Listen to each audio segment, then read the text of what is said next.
So grateful that you have decided to join us today. And my goodness, do we have a packed round table before me. I am in hog heaven right now, as they would say in Tennessee, because there are so many more people that are smarter than I am around this round table. I'm just going to end up asking more questions than having answers. But the legend himself is here, and so I'm always in awe and so grateful that whenever Kerby Anderson gets a chance to be with me today. And so, Kerby, how are you today? Very good. We had a great Labor Day weekend, and thank you for sitting into that chair more than once last week when I was in Alaska. And then I had to head up to Minnesota, so we're back as well. And since everybody else here is a millennial, just call me Dad today. Okay. Or Grandpa, I don't know what. So wrestling bears, I would assume, in Alaska, Minnesota. KJNP, King Jesus North Pole in North Pole, Alaska. Okay. And it is amazing to look at that map and see all the people in places like Finland and Denmark and Siberia that listen to it, in addition to the people in Alaska, because they're so far north that the actual radio signal goes right over the pole. So it's pretty fascinating. That's phenomenal. Well, Kerby, we're so grateful to have you here for this first hour. And then also joining Kerby at the round table, we've got David Fraga. David, how are you?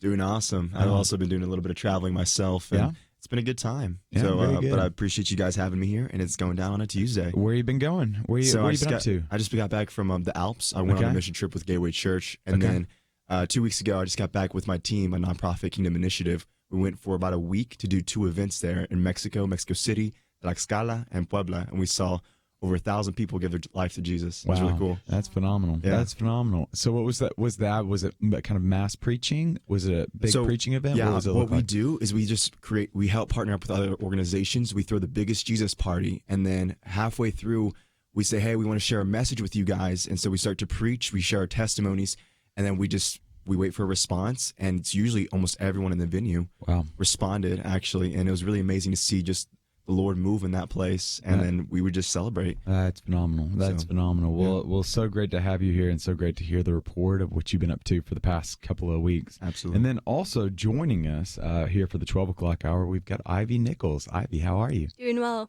Oh, so great to have you here. So tell our audience a little bit about yourself. You're from here in the Dallas area? Yes? Yeah, I've grown up in the DFW area. I went to Howard Payne University, majored in international political science, the Honors Academy, and then communication. So I was excited to get to go to different Model United Nations conferences internationally and have some other cool experiences around here locally as well.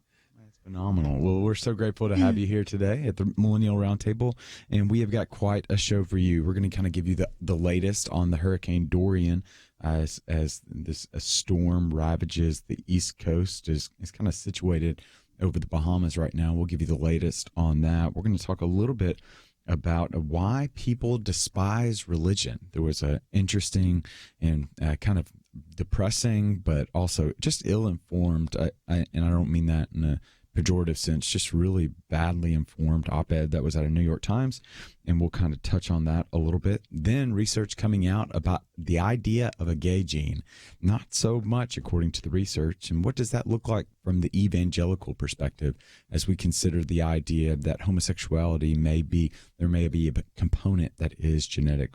We'll talk a little bit about that, and then we'll also be talking about dating apps.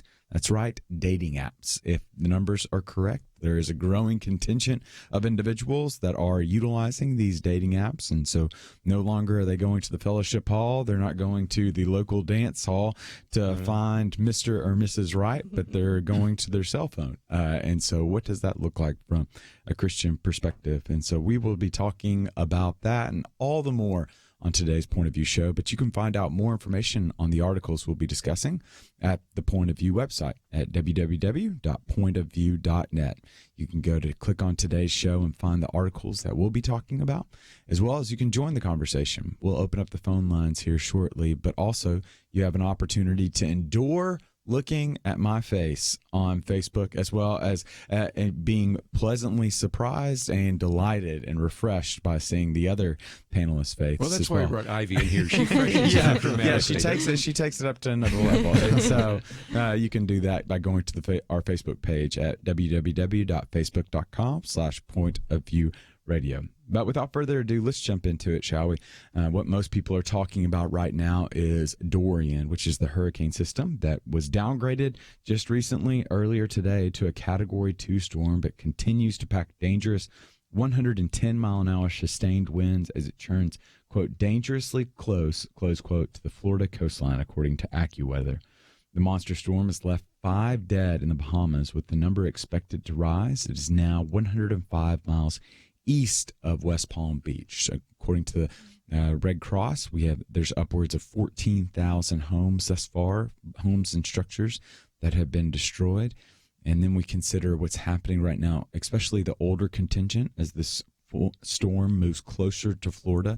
What we know to be true is that there is just an increasing number. There's a heavy elderly population that makes it very difficult for them to be able to be moved and transported. And so upwards of 92 nursing facilities thus far have already transferred and evacuated out. And so, Kerby, it just seems like this is just another storm. I think the last I read is this is the 5th Category 5 storm in the Atlantic in the past 4 years. It's just unreal. Yeah. And again, 185-mile-an-hour winds. If you've ever been in 40-mile-an-hour winds or 60-mile-an-hour winds, you know what that's like. And so, again, just an incredible amount of devastation, in part because it just is stuck. You know, for those of us that have been to the Bahamas, you first of all recognize that those structures are not built as well as they are in the United States. So that's why you have 14,000 homes destroyed. And then when it just continues to stay there and doesn't keep going, it knocks everything out. Eventually, it looks like it's going to head north, and that's going to be the big question, because if it goes northeast, I think we're in good shape. But if it goes just due north, you recognize what's going to happen in places like Savannah, where we broadcast, and North Carolina, South Carolina, where we broadcast, all the way up.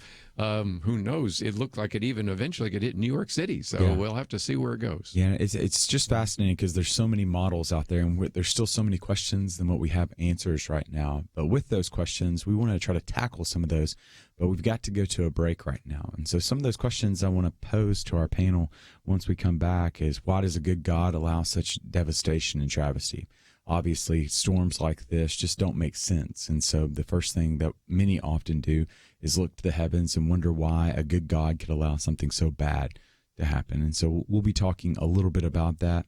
And then obviously, if you've been paying attention to some of the response, there are those out there that are attributing this to the rise in climate change, global warming, whatever the new nomenclature is. And so we'll kind of fact check that, look at that, and consider if there is climate change is attributable to this storm, or is this just a natural reaction and a politicalization of this tragedy that is unfolding before us.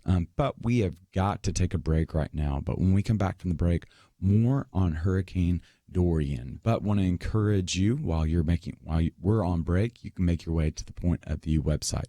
Again, that website is www.pointofview.net. While you're there, you can find out more information on today's show, as well as other ways to come alongside Point of View and support the good work that this group's doing. We'll be back right after this.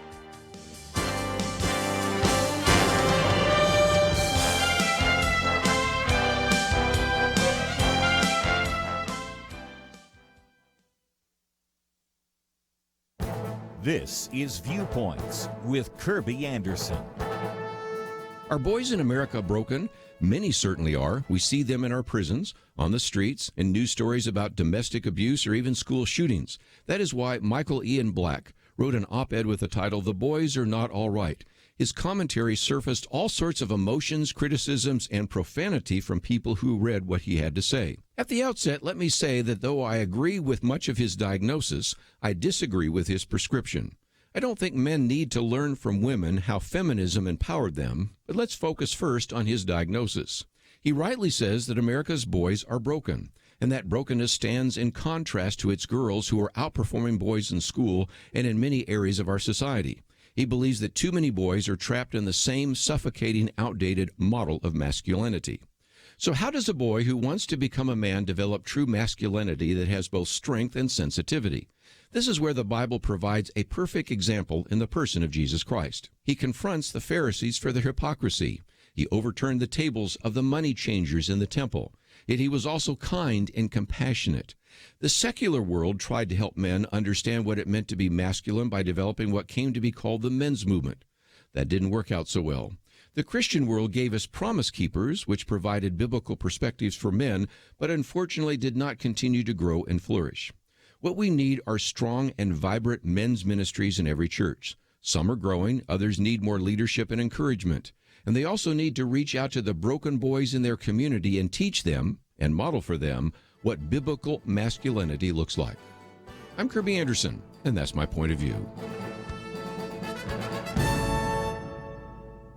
Take Kerby and the Point of View team with you on the go with the Point of View app. Search for Point of View Radio at the Apple or Google Play stores.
You're listening to Point of View, your listener-supported source for truth. And welcome back to Point of View. I'm your host, Nick Pitts, on this Millennial Round Table of the Point of View radio show. We have been talking about Hurricane Dorian, specifically some of the just tragedy that continues to unfold there. I think what Kerby was alluding to in the previous segment is it was just sitting over the island. I mean, it was just not moving. I think that they tracked it at 1 mile an hour during that time. And so it just kind of sat there, and winds packed up to 220 miles an hour during the time while it was sitting over there.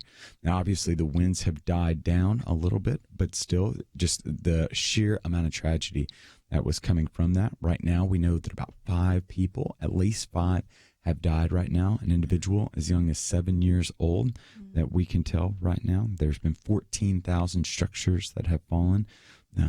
But even though structures have fallen, lives have been lost, what we continue now to see is that questions are being raised. And specifically, there's the question of why would a good God allow such evil? And so, David, I want to start with you from a millennial perspective, as you just as working with millennials and dealing with a millennial perspective. What words would you give to an individual as they're trying to make sense of this tragedy that's happened with the reality of a good God that would allow something like this? Well, we do live in a sin-fallen world, and that's one of the biggest things that I would tell a millennial, that when sin entered this world, like all this tragedy obviously started happening, and that's actually something that God tells us, like, because of sin, like you're going to have to work from the sweat of your brow, and there's going to be thorns, there's going to be things that have entered here, and it's it's sad, obviously, but these are also signs of the times. And so it's almost like for people who believe, like, we see that there's going to be rumors of wars. And it says that when Jesus talks about that, rumors of wars, and we'll hear about, what's it called? Earthquakes and natural tragedies. But the biggest thing with that is I want to encourage those millennials that it's not saying, like, why would God allow this? But it's also saying that it's a question that it is good to wrestle with God in that area and just bring that forward to him. And that's something I encourage a lot of millennials to do, because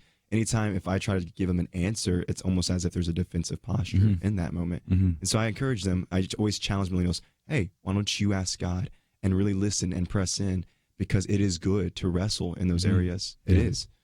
So, Ivy, how would you respond? What's your response when you just think about the tragedy that, I mean, this wasn't done by any of the individuals that were in those islands. They didn't take an active part in that. And so how would you respond to an individual that would say, this is just tragic? How could a good God allow something like this to happen? I think a lot of times when we look from the outside at really tragic occurrences, we just see this like sadness and darkness. But I think, at least for believers that are in those situations, the light of the Lord is with them, and his presence is something that we can't always see. But I know during the darkest parts of my life, that was when I felt his presence the strongest. And even in Corrie ten Boom's book, The Hiding Place, when people read that, they can see how amazingly the Lord worked in her life to bring her and other people closer to him, even though it's something most people would consider a tragedy. So I think that, as David was saying, people definitely do need to wrestle with that and ask the Lord to give them peace about that and help them understand. But I think another question that we can ask is, when tragedies happen, how can we be the hands and feet of Christ to help them be able to see the Lord through the way that we respond to that? Yeah, that reminds me of the Mr. Rogers quote. He says that he would say that his mother used to say to him during like tragedies, he would often say, look for the helpers. You always find people who are helping. Mm-hmm. So even in the hardest of hearts and the darkest of places, there's still glimmers of light. And we've seen that in every tragedy.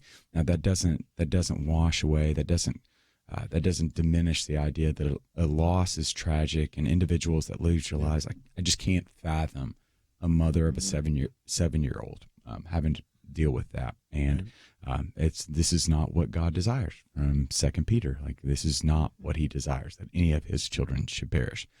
But even in the midst of that, we can't imagine, we just don't know the full scope of everything that's happening.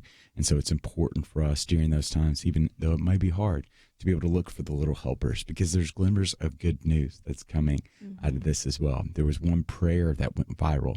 I included it in the daily briefing this morning. You just heard one woman vehemently petitioning and going to the throne of grace with confidence and boldness from her house that was being just attacked by some storms. It was just unbelievable, the winds that were howling.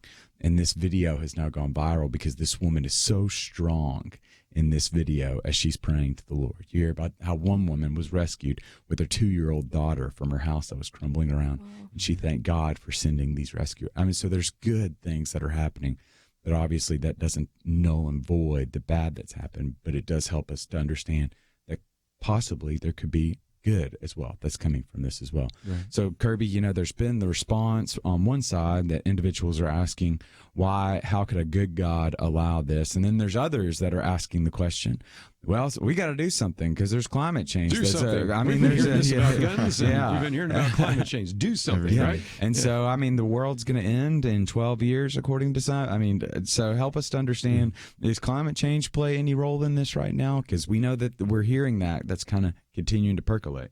Well, one of the things I might just mention is we have made available this last week this booklet on climate change, which kind of summarizes some of the arguments. But, the argument that you're hearing right now is, well, we've had these number of Category 5 hurricanes in the last couple of years.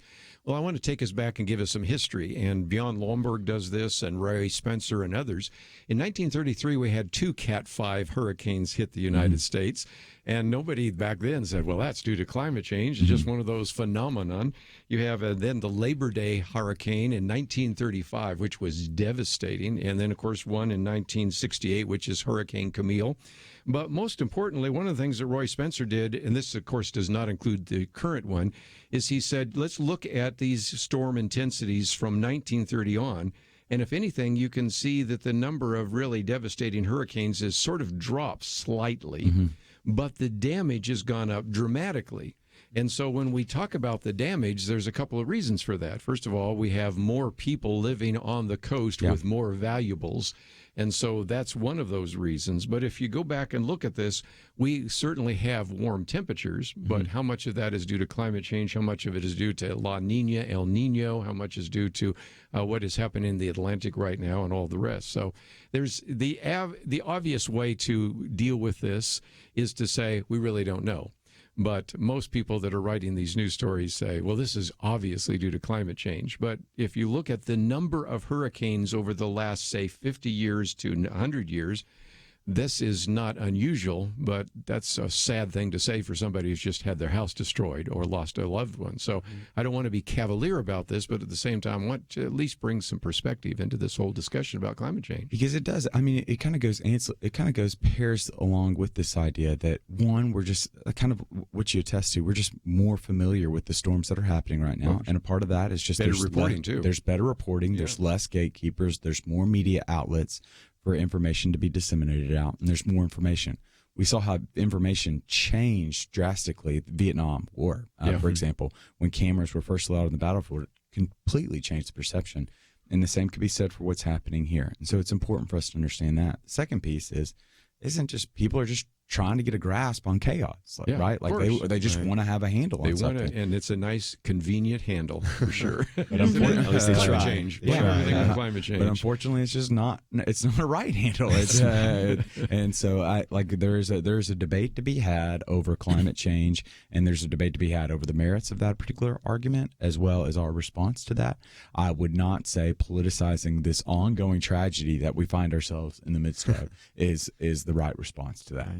But it does raise a question that we continue to find ourselves in the midst of right now. And Ivy made a good point. When people say do something, okay, do something. I would encourage you to give blood. I would encourage you to support some of these organizations, Samaritan's Purse and World Vision and all sorts of different organizations that are going to be moving in there, the Baptist men and all sorts of places that you could give to, and even maybe roll up your sleeves and help somebody out. So when people say do something, there's some things you can do right now and don't have to worry about trying to figure out whether or not we can get cap and trade or we can sequester certain kinds of carbon, because that's not what we need right now. Yeah. We need some people to really be the hands and feet of Jesus, like Ivy just said a minute ago. Yeah, in a culture that's increasingly antagonistic towards the claims of Christ, they are very receptive towards the gift and love of Jesus. That's right. So we have got to take a break right now, but when we come back from the break, we're going to switch gears a little bit.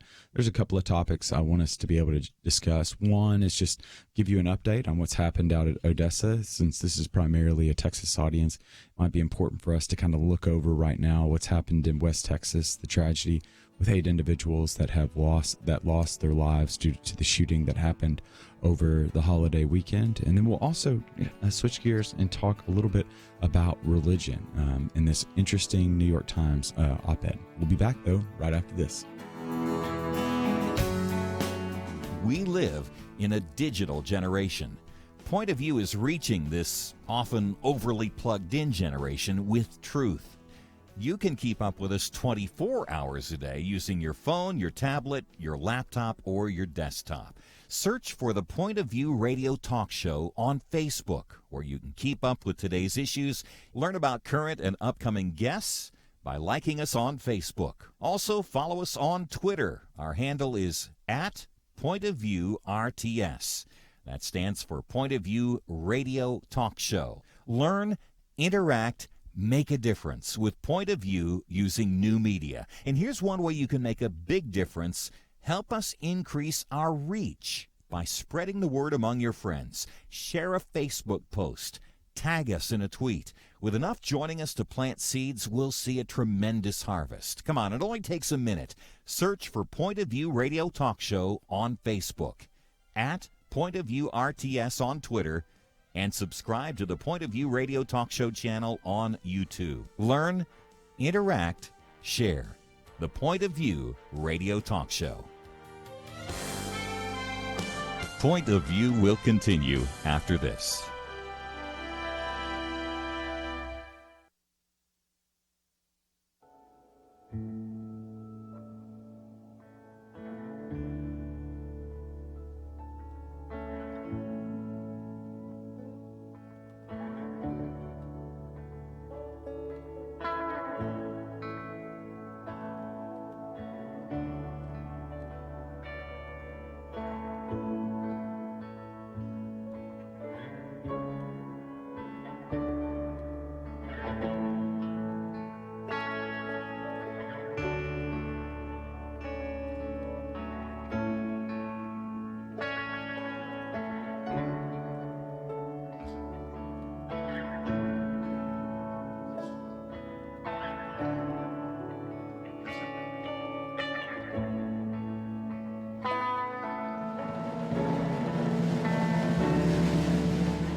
You are listening to Point of View. The opinions expressed on Point of View do not necessarily reflect the views of the management or staff of this station.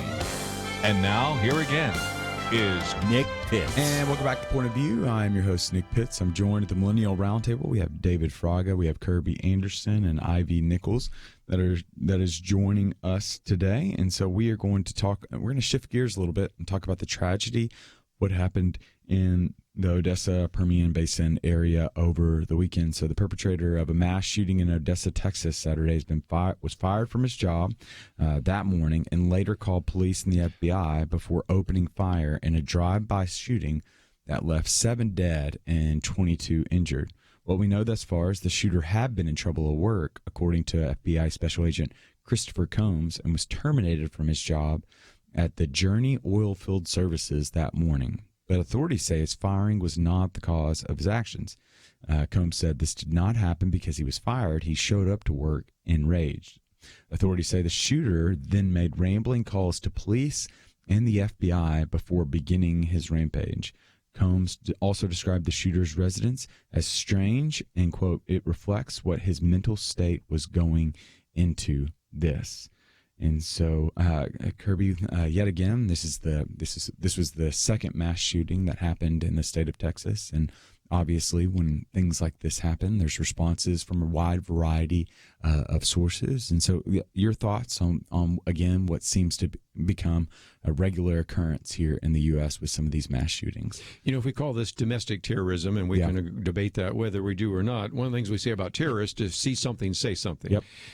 The Sutherland Springs one, there were some things that certainly were of concern. And frankly, if we'd had a more efficient reporting, we might have been able to understand that person had some difficulties. When you go to the El Paso shooting, that takes place right where I live, up there in the Allen Plano area. And again, the mother had some concerns, and you wonder about that one. In this particular case, he didn't even pass one of these background checks, and there were some other issues to consider. So we can't necessarily go into every person's home and everybody's mindset and do something that would maybe violate their rights. But at the same time, it's a good example that if you right now are listening and you say, there's a real scary guy down the street here, and I really am wondering about him. The tendency is to say, well, I'm not going to call the police because then he'll get upset with me. Well, better to be upset with the police and you than to have another shooting taking place. Mm-hmm. And you don't really know all the details, as we never seem to, but a member of the U.S. Army and some other things, I don't know. There are just a lot of questions that people have. We talked about PTSD. As a matter of fact, we did an interview just recently in this studio on PTSD. And also just people that sometimes get angry. But again, it's not so much a gun problem, it's a people problem. Mm-hmm. I'm old enough to remember when there were more guns in schools than there ever were before, because kids would come in with their guns. They were mostly just rifles, you know, and a lot of them were just kind of pea shooters, but some of them pretty good shooting guns and shotguns. They would set it in the corner. Sometimes they were loaded. Wow. And then they would go out and shoot afterwards. Nothing like this could ever happen now.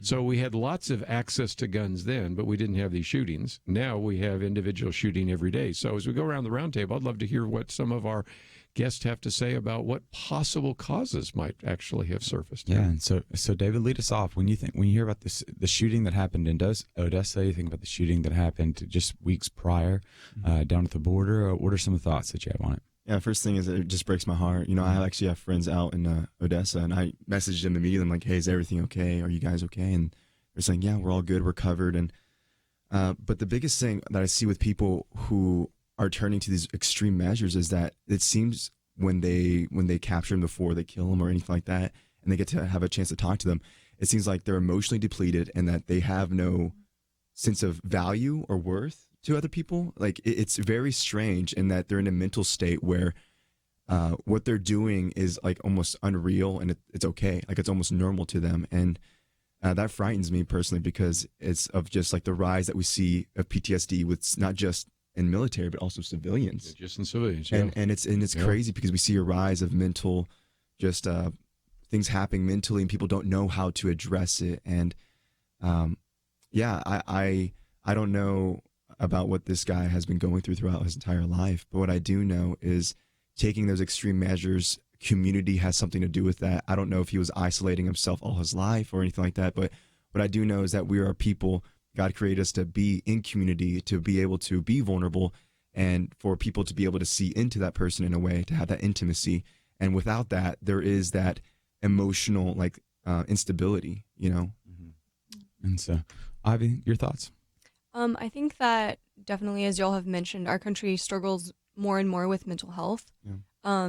I'm sure for a variety of issues or for a variety of reasons, but we also have so many broken families here, and I see an increase in the people in my generation that it's harder for them to maintain long-term relationships, whether it's with their friends or their family or romantically.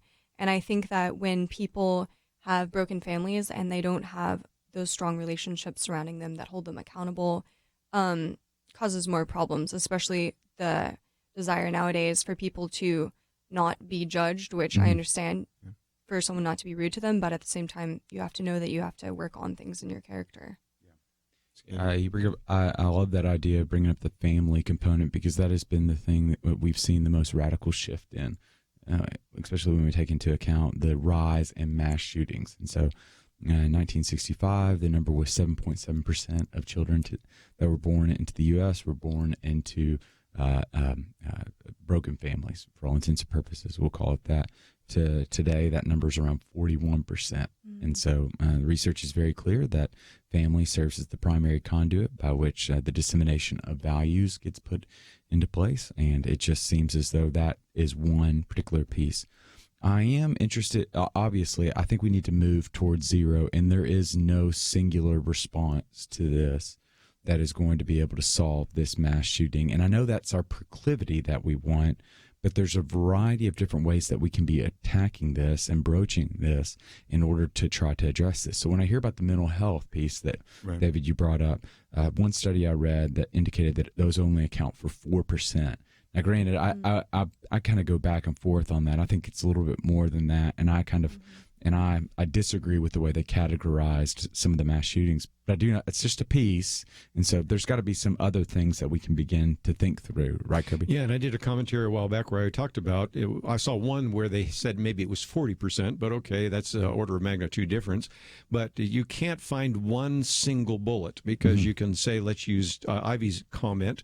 You have, of the 25 mass shootings, 24 came from broken homes, but some did not. Yeah. You have some that were using drugs, but some were not. You had some that played lots of violent video games, but quite a number that were not. You had some that were mentally having some kind of mental difficulty. Let's not even say that they were diagnosed as schizophrenic or paranoia or whatever, but you had still a number that seemed relatively normal.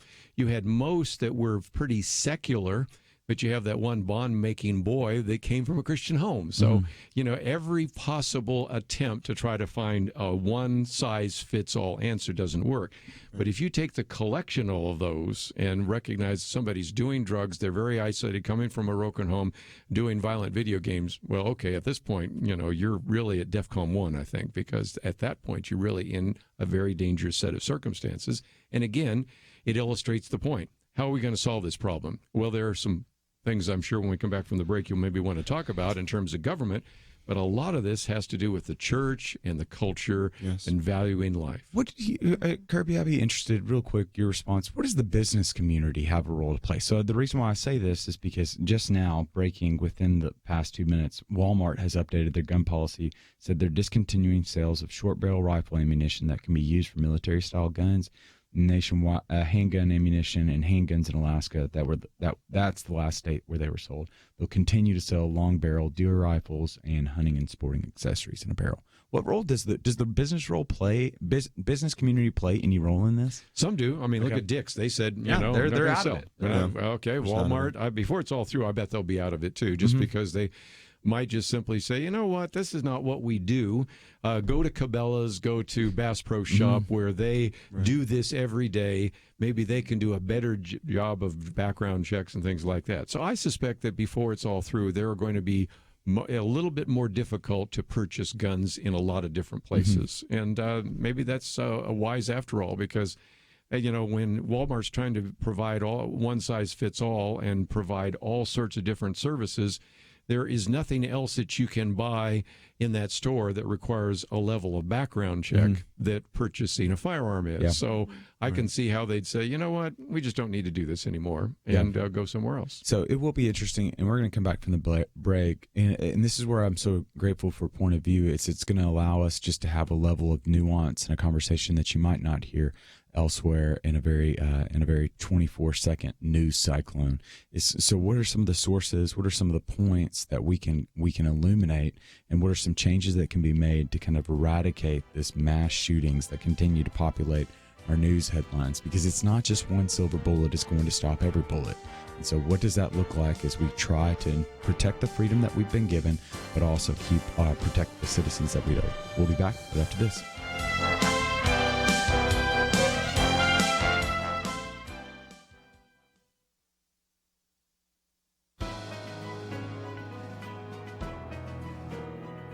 Welcome to the First Liberty Briefing. I'm Jeremy Dice. It may have been a long time in coming, but the Freedom First Liberty Institute secured in the American Legion versus AHA is significant. You'll recall that at issue in the case was the Peace Cross, a World War I monument Gold Star mothers erected to remember 49 sons of Prince George's County, Maryland, who died in the Great War.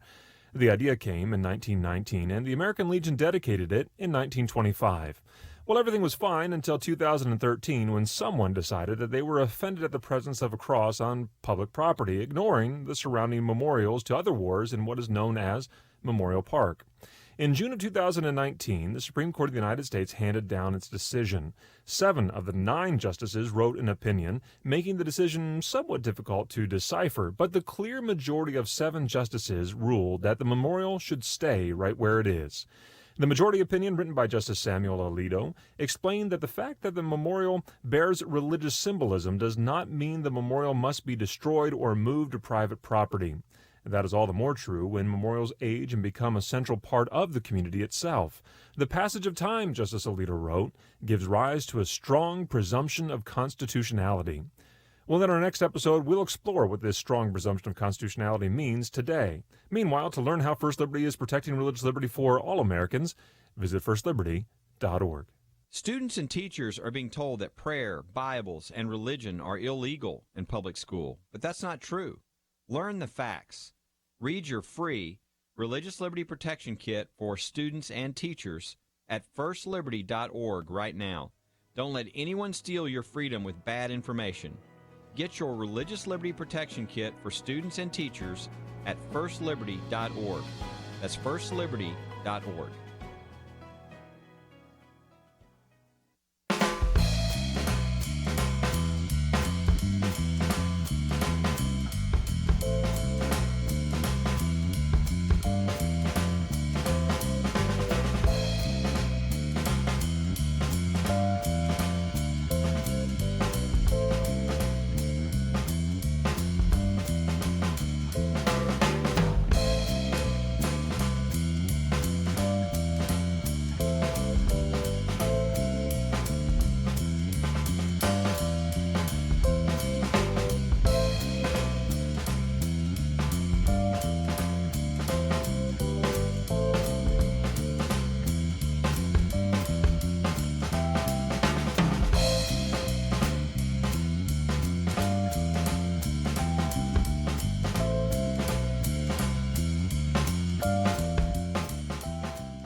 Now, back to Point of View, your listener-supported source for truth. And welcome back to Point of View on this Millennial Round Table of Tuesday, September 3rd, 2019. We have been talking about the tragedy out in Odessa, Texas over the weekend. 7 individuals lost their lives, 20 plus were injured in a shooting that has us asking yet again the question of what can we do to stop this? Do something is the common refrain that there are certain individuals that are chanting right now. What are some of those immediate procedures and policies that can be put into place to protect us from the increasing number of mass shootings that are populating the headlines? Presidential candidate Beto O'Rourke, formerly the congressman out of El Paso, because he has something printed on a T-shirt. He says, this is explicative up. I think, this is explicative up. He's using that phrase a lot. and on T-shirts to be able to raise money for his campaign. And so, And so what should we do? And so this stirred up a lively conversation before we had to go to the break. And so, Kerby, we'll start off with you. Is there, when you think about this, there's got to be a way to be able to maintain two values here in the U.S. One, the value of the right to bear arms. Want to protect that ability of Americans to be able to protect themselves and protect their families as well as their communities, so that when something dangerous happens, they might be able to provide protection and safety. And then also the value of recognizing that we just have a problem right now. Yeah. And what are some of the measures that can be taken, policy procedures that can be put into place in order to see that number of mass shootings drop precipitously? And one of the ones that they're talking about in the state of Texas, since we're broadcasting primarily in Texas, although, again, I was up in Minnesota, so hi to those of you in Minnesota listening into our Texas conversations, and that is the National Instant Background Check, the so-called NIC, is not actually necessarily used in Texas, so that would be helpful. And it would have been something that might have caught our shooter in Sutherland Springs at that church. So that may be something worthwhile. People are right now proposing the idea of universal background checks, and what they're meaning is there's a few people that don't have to go through a background check. Every gun that I've ever purchased, or even my daughters, when they purchased one gun, had to go through the background check. But there are, if I were to get my daughter's gun and she were to give it to me, I'd have to go through another background check, which is kind of silly. But the bigger issue is the only way you could actually police that, as I talk about in, my August 28th federal gun policies, the only way you could police that is to actually have a national gun registry, because that's the only way you can prove that it was done. Well, okay, now you're getting into the fact we're in a presidential campaign. 58% of the people in rural America live in a house that has a gun. A lot of those are in places like Ohio, Michigan, Wisconsin. If you're a Democrat, you're starting to think, that's maybe not something that's going to be a winning strategy in those areas. So we can talk about whether or not we'll have universal background checks till we're blue in the face. The reality is even the Democrats are going to find that's probably not a winning issue in some of those swing states in the next presidential election. So we'll have a lot of conversation about it, but nothing's going to happen. Yeah. Ivy, when you think about what's happening right now, like trying to address some of the issues that are facing us with this mass shooting culture that we're living in right now, what are some of the policy decisions? What are some of those things that we can be attending to and trying to push forward and advocate in order to try to eliminate the number of mass shootings that are just continuing to populate our headlines? Well, I think definitely strengthening the family unit is something that everybody is going to have to individually decide across our country to work toward. That's not something we can necessarily make a policy about. I do think that there are some, perhaps the idea of places like Walmart, like we were talking about earlier, that may not be as equipped because that's not their main sales, to maybe check people as well. I think if only the places that were commercially selling them, if all those places had background checks everywhere across the U.S., at least I think that would be a start. David, when you think about what's happening right now across the U.S., mass shootings, what are some of the measures that can be taken? And with your role at a church, is there anything that churches can be doing right now to try to squelch that number?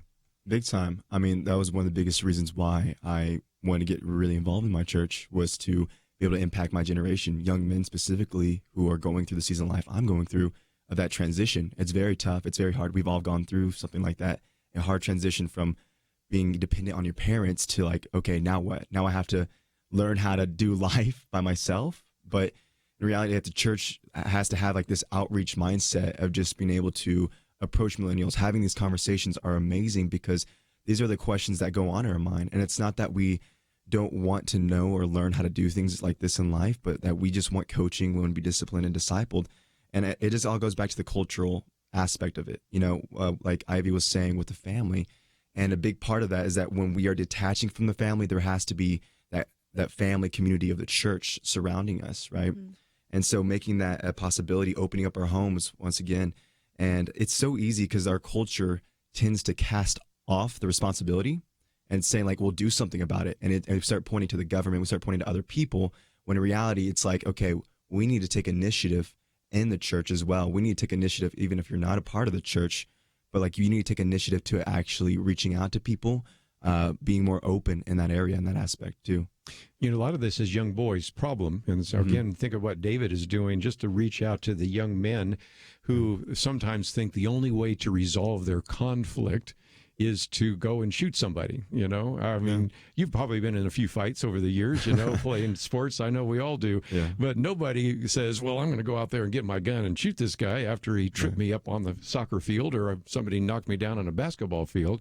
But so we need to treat some of these issues from the church in a way that prevents them from thinking that the solution to their problem is going out and grabbing a gun and killing somebody. Right. Yeah, so I don't recommend it, but I will say that Dave Chappelle has poked fun at this and illuminates this problem in his recent comedy special. So again, I just want to reiterate, I do not recommend this comedy special, but I will say that I did watch it and I repented thereafter. But he does poke fun at this because he says, you know, when I was a kid, there was never crossed my mind that when somebody was picking on me, that I'd just go up and I'd take a gun and I'd shoot up my school. That was never something that. And then here's one of the things that he says that again is another reason why I don't recommend it. Is he went so far as to say he went on this little riff and said something along the lines of, "Have you thought about drugs, kid? Have you thought about skipping school, kid? Have you thought about of getting a girlfriend?" And he started going through all these bad. The girlfriend he teased out a little bit more, which would be unchristian, but he gave all these particular answers and options that were unchristian in nature, but have been in the past opportunities and ways in which individuals work out that rage that has just become so instilled and so increasingly prevalent and part of the American experiment. And so that raises the question, what's happening? I would argue that it's not the idea that we have more guns than we've ever had before. I don't think that's the issue. I think it's an issue of we just have individuals that, what C.S. Lewis said, are men without chests. These are individuals that haven't been inculcated with a purpose and with meaning and with particular values to understand something outside of their selves, to be able to act courageously and bravely. And in turn, they act cowardly to such an extent that they eradicate lives. And that is just, it's detrimental to who we are as an American populace. But the good news is Winston Churchill said that we haven't come this far because we're made of hard sugar candy, that we do have the propensity and agency within inside of us, as well as the system set up in such a way that we can not only eradicate this issue, but bring about a solution to be a more prosperous country, a more perfect union. But we have got to take a break now. And so we're going to take an extended break. But when we come back, we're going to be welcoming Danielle D'Souza over the phone. She's going to be joining us to talk about why people despise religion, according to this new op-ed in the New York Times, as well as the proliferation of dating apps. We'll be back right after this. Point of View is committed to spreading the truth, oftentimes a truth that those in political power don't like getting heard. But the only way it can be heard is if our teams stand strong together, if you do what you can to support the Point of View Truth Team. It's having an impact, as we heard recently from U.S. Representative Louis Gohmert. Everywhere I go, I hear people that you have influenced, that Point of View has affected. You have made such a difference, and you rely on people to contribute, and if they don't contribute, then that truth does not get heard. Help Point of View make a difference. Pray and consider what level is right for you. $30, $65, $100 a month, or even more. Please do what you can. 1-800-347-5151, or visit online, pointofview.net. Look near the top right for the link that says Become a Monthly Partner. Join the Truth Team, 800-347-5151, and pointofview.net. Point of View will continue after this.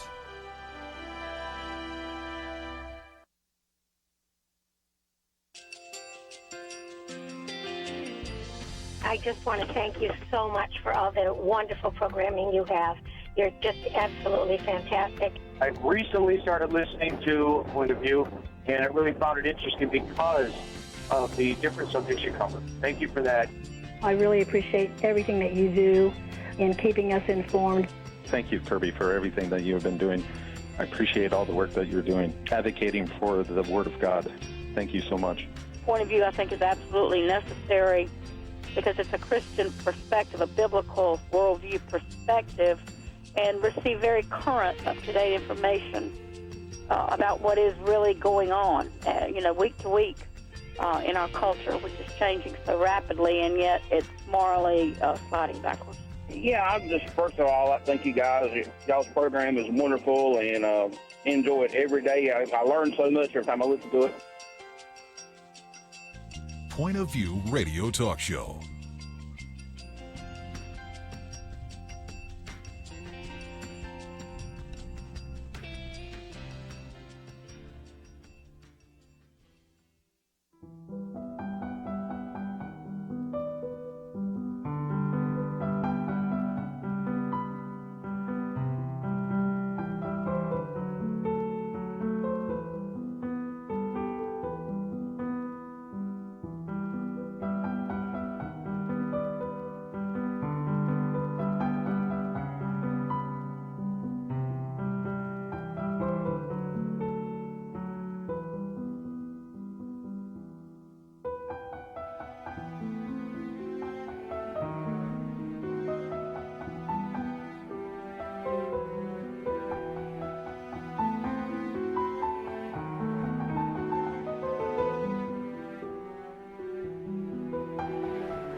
Hi, this is Kerby Anderson. You know, each day we take on the tough issues and provide a biblical perspective to them. The topics we cover are wide-ranging: apologetics, theology, prophecy, creation and evolution, intelligent design, marriage, family, child-rearing, the millennial generation, friends and society, politics, economics, business, religious liberty, the Constitution, public policy, foreign policy, military policy, tensions in the Middle East, abortion, homosexuality, pornography, sexual ethics, media, technology, history, and America's godly heritage.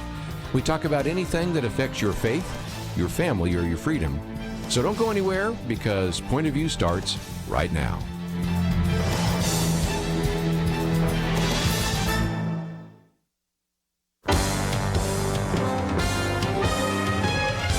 Across America, live. This is Point of View.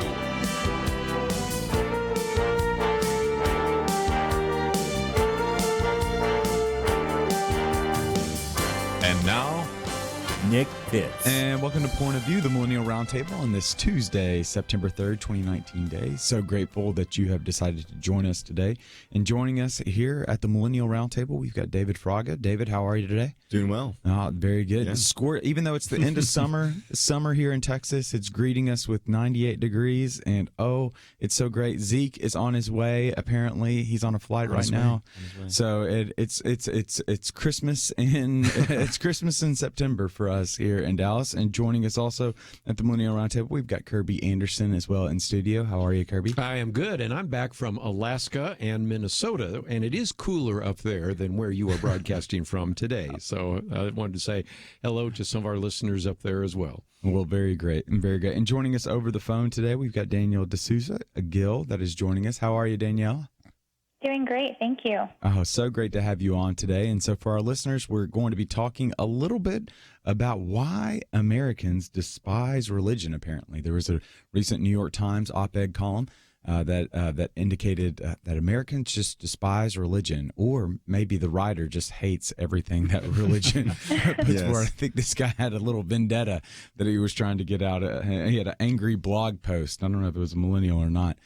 So we'll be talking a little bit about that. And then obviously we're going to switch gears and talk a little bit about dating apps, the proliferation of them, and are they a good thing? Are they a bad thing?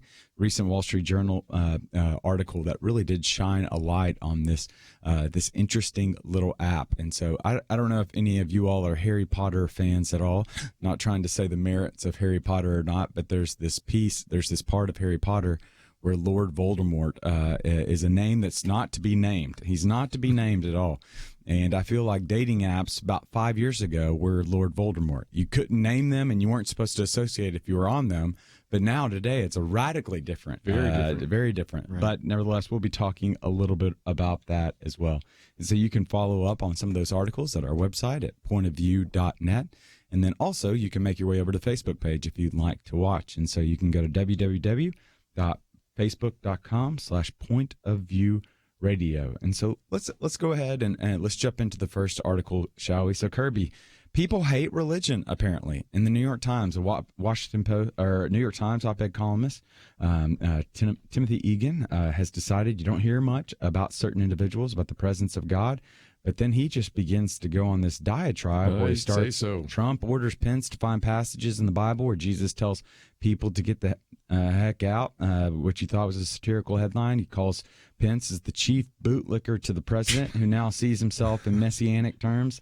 He describes himself as the second act of God. He kind of exclaims some of the Catholic teachings and then begins to show how there's been some hypocrisy in the midst of that. He is just, religious hypocrites are an easy and eternal mark, according to him. And so, Kerby, when you read this, your thoughts on this, what was running through your mind? Well, and again, I want to hear from Danielle in just a minute, because she's written a piece called, or a book called Why God? But, first of all, the subtitle says charlatans and phonies preen and punish, while those of real faith do Christ's work among refugees. And so, first of all, here's a good example of picking some individuals. And it's easy to pick because you got some of those individuals were the TV preachers and the individuals over in the past that have had some kind of issue that is easy to mock and make fun of.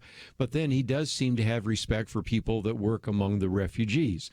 Okay, I can give you a number of examples of people that have been on Point of View who, on the one hand, certainly appreciate some of the policies that have come back from the president, but also have been involved in reaching out with the hands and feet of Jesus, with their church, with their parachurch organization, to people at the border. So, first of all, it doesn't have to be an either or. And second of all, if indeed you hate religion, you're going to always find some people that are easy targets, marks, and hypocrites. And so that's kind of the quick analysis I had of this. Of course, I can find silly people saying stupid things about Jesus and individuals that maybe are hypocrites. But what about the people that are really making a significant difference because they are taking seriously their responsibility to be salt and light? Yeah. And Danielle, what do you think when you were reading this? Is this just another? It kind of gets tiring, if I'm just completely honest. If you want to nitpick individuals that are outliers to religion and utilize those to make a bad faith argument against individuals that are religious, what was your take on it? Well, honestly, this is such a typical New York Times article using religion in order to criticize someone like Mike Pence, who clearly is a man of faith. But that aside, I think the Democrats that try to use this critique of religion, or even try to use religion to bolster their political side, is really wrong, because so many of their policies are really anti-religion, especially the pro-life issue. And so for them to say that Christians, really can't be Republican, or really just making this a political article in terms of religion, is just really sad to see, because if they want to call out hypocrisy, of course, there are many, many people that are falling short on both sides of the aisle. So I would never say no to that. But this is just another political attack on their point, trying to use religion for their side. David, what was your take on it? Well, obviously the author, it seems that he's just trying to stir up a pot there, and he's picking a bone in an area where, yeah, you can, like what Kerby was saying, you can always find people to criticize and talk about, and then categorize them and be like, oh, everyone who believes in this is going to fall short, But it's interesting because he even talks about evangelicals later on in the article, and he's saying how they give cover to a immoral president because they believe God is using him to advance their causes.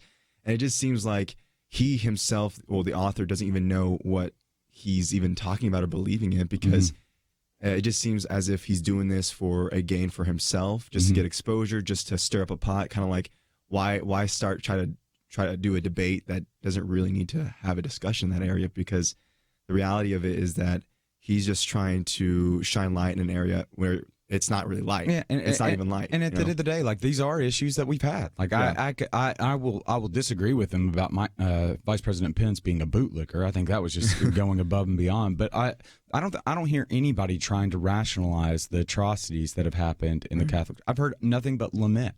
I don't hear anybody trying to rationalize some of these efforts that are being done, that no one is saying. Every person that I've talked to that would be of religious of nature, or individuals that I respect on the commentary side that are talking about these issues, have lamented the fact that they've happened, have pointed to the brokenness of the world, and not only the brokenness of a world, that a broken system that has allowed these acts to perpetuate, but they've tried to do everything to rectify those things. No one's trying to rationalize these things. Everyone's pointing out to the error of these things. And then for this author to be able to say that we're washing over them, or we're rationalizing them, no one's trying to say what President Trump in the past has done was good. No, they say it was wrong, and we've moved on from it, because a part of the Christian ethic is that idea that love keeps no record of wrongs. Love doesn't delight in evil, but rejoices in the truth. And so we would be highly interested in hearing what you have to hear. And so we're going to open up the phone lines as well. So you can call in 800-351-1212. Again, that number is 800-351-1212. Or you can leave your comment online as well. Go over to the Facebook page, facebook.com/pointofviewradio. When we come back, we're going to try to get to the root of this. I'm really going to be interested in Danielle's thoughts on trying to understand what is the animosity that the New York Times, or this particular person in general, has toward religion, and what the end goal of that would be. And so we'll be back right after this.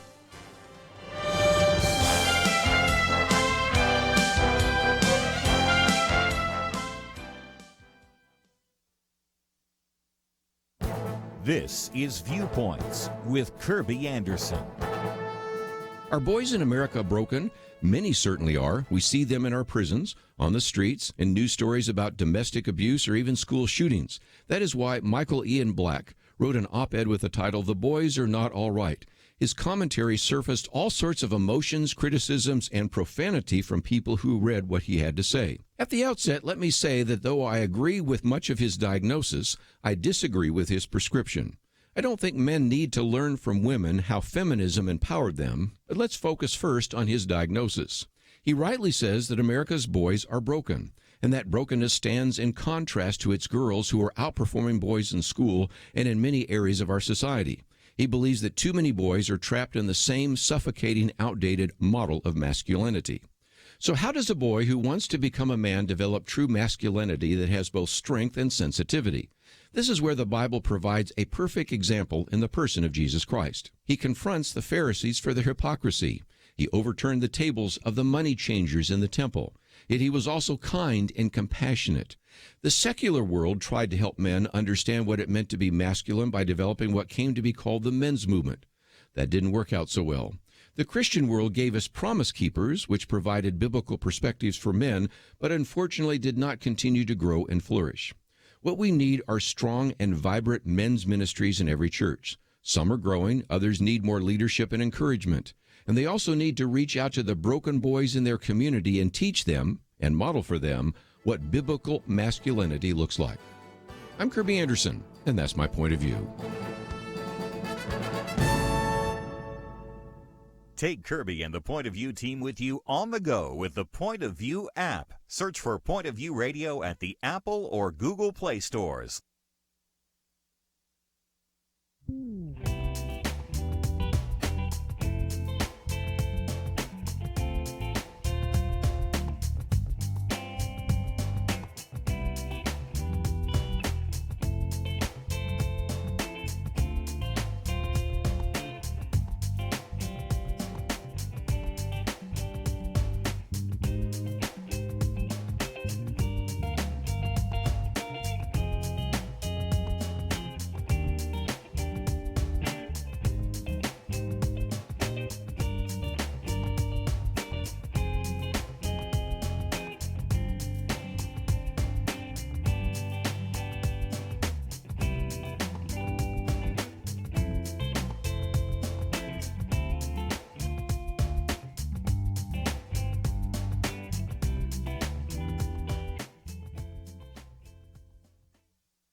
You're listening to Point of View, your listener-supported source for truth. And welcome back to Point of View. I'm your host, Nick Pitts. I'm joined at the Millennial Round Table by Kerby Anderson David Fraga, and joining us over the phone, we got Danielle D'Souza Gill. And so we have been talking a little bit about this New York Times piece, and just this, an author that is expressing their animosity towards religious individuals, pointing to some of the outlier instances where hurt has been done, where wrong has occurred and been perpetuated by particular systems, but doesn't want to point to the rectification and some of the good that's been done. And Danielle, this brings us up to, you brought up a really great point that I'd love to be able to hear from you on, is this idea of evangelical voters on the evangelical side coming up in the 2020 election. And personally for you, I mean, obviously with some of these things that has been done are wrong, and then he points to our president with some of the things that he has done are wrong. And so how have you gotten over to the point where you've been able to say, from an evangelical standpoint, coming from your Christian background, how have you been able to make justice with the fact that, yes, our president has done wrong, but that still doesn't keep me from being a support for him and serving in an advisory role with him in the campaign?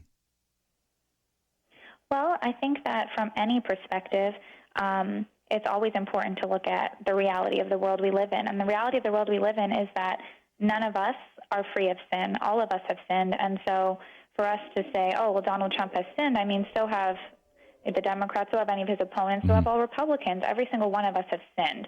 And so I think it's important to look at the actions and what he's doing for our country. And so what really inspires me about Donald Trump is the fact that he's such a pro-life president. We've seen him put in a lot of changes in our court system, and I think that what he's even doing for people of Lower income has been amazing. He's lifted people out of poverty. People have been suffering less. Our country takes in more refugees than any other country, according to Pew Research. So there's really so much that shows, what Donald Trump is really doing to help people. And I think an article like this from the New York Times is honestly using religion to criticize all the good things that Donald Trump is doing. So I don't see it as my job to be the master inquisitor into every politician's things they've ever said, things they've ever done. I mean, I know that there are things I've said that I'm sure I shouldn't have said. So that's not why I support or don't support someone. I support Donald Trump because he is helping people and making their lives so much better.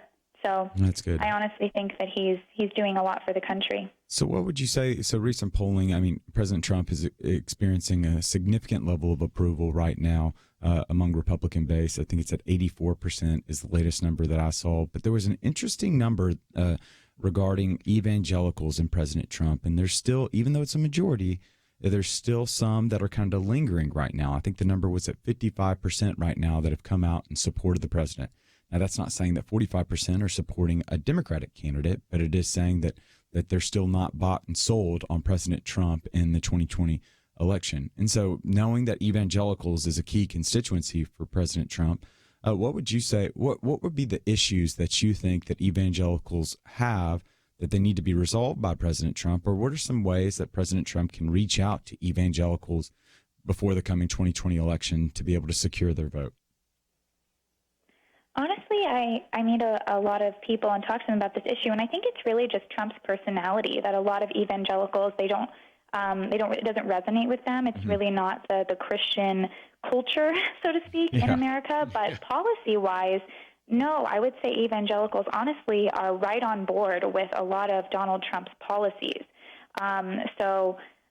No, I don't think there's really any convincing that needs to be done in terms of that. I like to focus on that when I'm discussing things like this with other evangelicals, but I just try to explain that Trump's personality is his personality, and his tweets, let's say, they don't like his Twitter, or things like that is honestly what I encounter the most with why evangelicals especially are uncomfortable with him. But no, I would say his policies are right on point. So I see that in the next 4 years, I would see him continuing those kinds of policies, or even, becoming even more so aligned with evangelical views in terms of that. Yeah. So David, what would you say? Because I mean, I find myself when I'm talking with my millennial friends, they have problems with the tweets, but then I continue to point back to some of the successes that President Trump has had. And one of the most positive presidents that we've had relative to Israel, with the moving of the Capitol 1, moving of the embassy 2, and just the strengthening of the relationship with Prime Minister Netanyahu. As Danielle pointed to, you've got the judges that just not only the tag team duo of him and Senator McConnell in the Senate to be able to get secured, nominated, and confirmed so many justices to the Supreme Court, really shoring up our bench, not only in the Supreme Court, but in the lower courts as well. Talking about the foreign policy perspective, what he's done with ISIS, what he's done relative to the border situation to try to rectify some of the wrongs that have been done in previous generations. There's been a lot of good things, and that's not even touching on the deregulation that Kerby has often illuminated, this idea that he's just really does deregulate, and to a large degree that frees us, especially from a Christian perspective, frees you to utilize your God-given talents and skill sets in order to generate value in a free market economy. And so there's a beneficial thing there. So what would you say among your millennial friends, or some of the what's President Trump going to have to do to win over evangelical millennials in the 2020 election that are still hesitant toward him? Yeah, so he definitely has a unique personality, and me personally, I stay off of Twitter for a very specific reason, but it's really cool to see how his intentionality speaks louder than a lot of those tweets, right? And it's really cool to see how much he's really dialed in on and getting things done, because you see previous presidents like, okay, we're working on it, we're going to address it. And you see him like, hey, we did it, we're done. And so you see a confidence that's bringing a lot of security to an insecure generation. I say that's one of the biggest things that's going to win a lot of millennials, especially millennials with that evangelical background, to want to support him even more so in that manner. President Trump needs more confidence? No. Because he's confident. He's confident. Okay. It gives a security to those millennials a lot of times because he's getting stuff done. But I would say like it is tough because there is like an aspect of like people are going to take offense to what he's saying, right? Yeah. But it's also you see the culture that it's almost like everything that he's doing, we're trying to like find something wrong and just criticize the mess out of that. And that's just like, to me, that's not very loving. It's not very graceful. And it's hard to support someone when someone's under the microscope in that level. You know? So Danielle, when you see articles like what we saw in the New York Times, and it just seems like such vitriol towards religious individuals, and you keep into account with this vitriol towards religious individuals that will be perpetuated from one side of the aisle coming into the 2020 election, what do you say to your friends that just feel as though they're just being completely alienated by one particular side? What do you say, or maybe the better question is, what do you say to your friends that bring up this article that talk about all the wrong that religion has done? Do you just discount it? Do you acknowledge it? Do you not run from it? What do you do when you hear this, especially coming into the 2020 election, and individuals that would know that you're going to support President Trump? Well, I think there's a difference between people who are genuinely curious. They genuinely bring up issues of religion, like the Crusades, why is there suffering, or, real issues, and that's really apologetics. And so then I usually dive into that. But if you're dealing with political accusations like this, which is typical of the New York Times, then it's really not about as much of, sin or flaws in terms of human beings. It's about them trying to criticize Republicans, in which case I usually go towards more of, look at the Democrats, look at the corruption going on there, look at, the Clintons. I mean, Chelsea Clinton literally says that Christians should be for abortion. That's the Christian perspective. And Hillary Clinton has said that something similar. So, I think I would speak about it more in terms of politics when it comes to this kind of article, because it's clearly a political hit. But, and it's ironic because he says that Republicans are using religion as a moral cover, but that is what this article is really doing. He's trying to hide behind the guise of being genuine and being sincere when he's really not that interested in actually exploring issues of truth. So if someone is interested in that, then I absolutely love to go down that road. But the political battle is usually about politics. Well, that's good. That's really good. Well, Danielle, where can our listeners find out more information on you and some of the things that you're up to? Yeah, so I'm Danielle D'Souza Gill on Facebook, Twitter, Instagram. My Twitter is somewhat mild compared to Donald Trump, but I do tweet.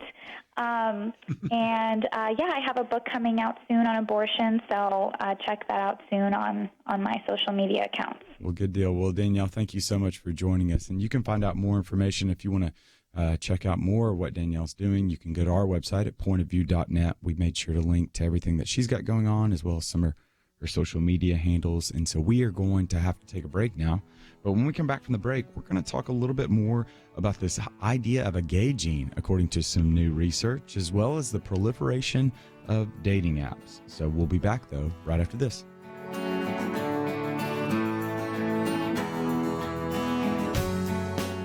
We live in a digital generation. Point of View is reaching this often overly plugged-in generation with truth. You can keep up with us 24 hours a day using your phone, your tablet, your laptop, or your desktop. Search for the Point of View radio talk show on Facebook, where you can keep up with today's issues, learn about current and upcoming guests by liking us on Facebook. Also, follow us on Twitter. Our handle is @PointOfViewRTS. That stands for Point of View Radio Talk Show. Learn, interact, make a difference with Point of View using new media. And here's one way you can make a big difference. Help us increase our reach by spreading the word among your friends. Share a Facebook post. Tag us in a tweet. With enough joining us to plant seeds, we'll see a tremendous harvest. Come on, it only takes a minute.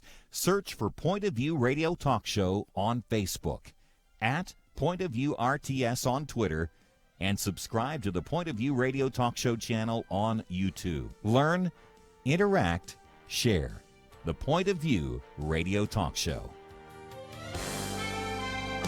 Point of View will continue after this.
You are listening to Point of View.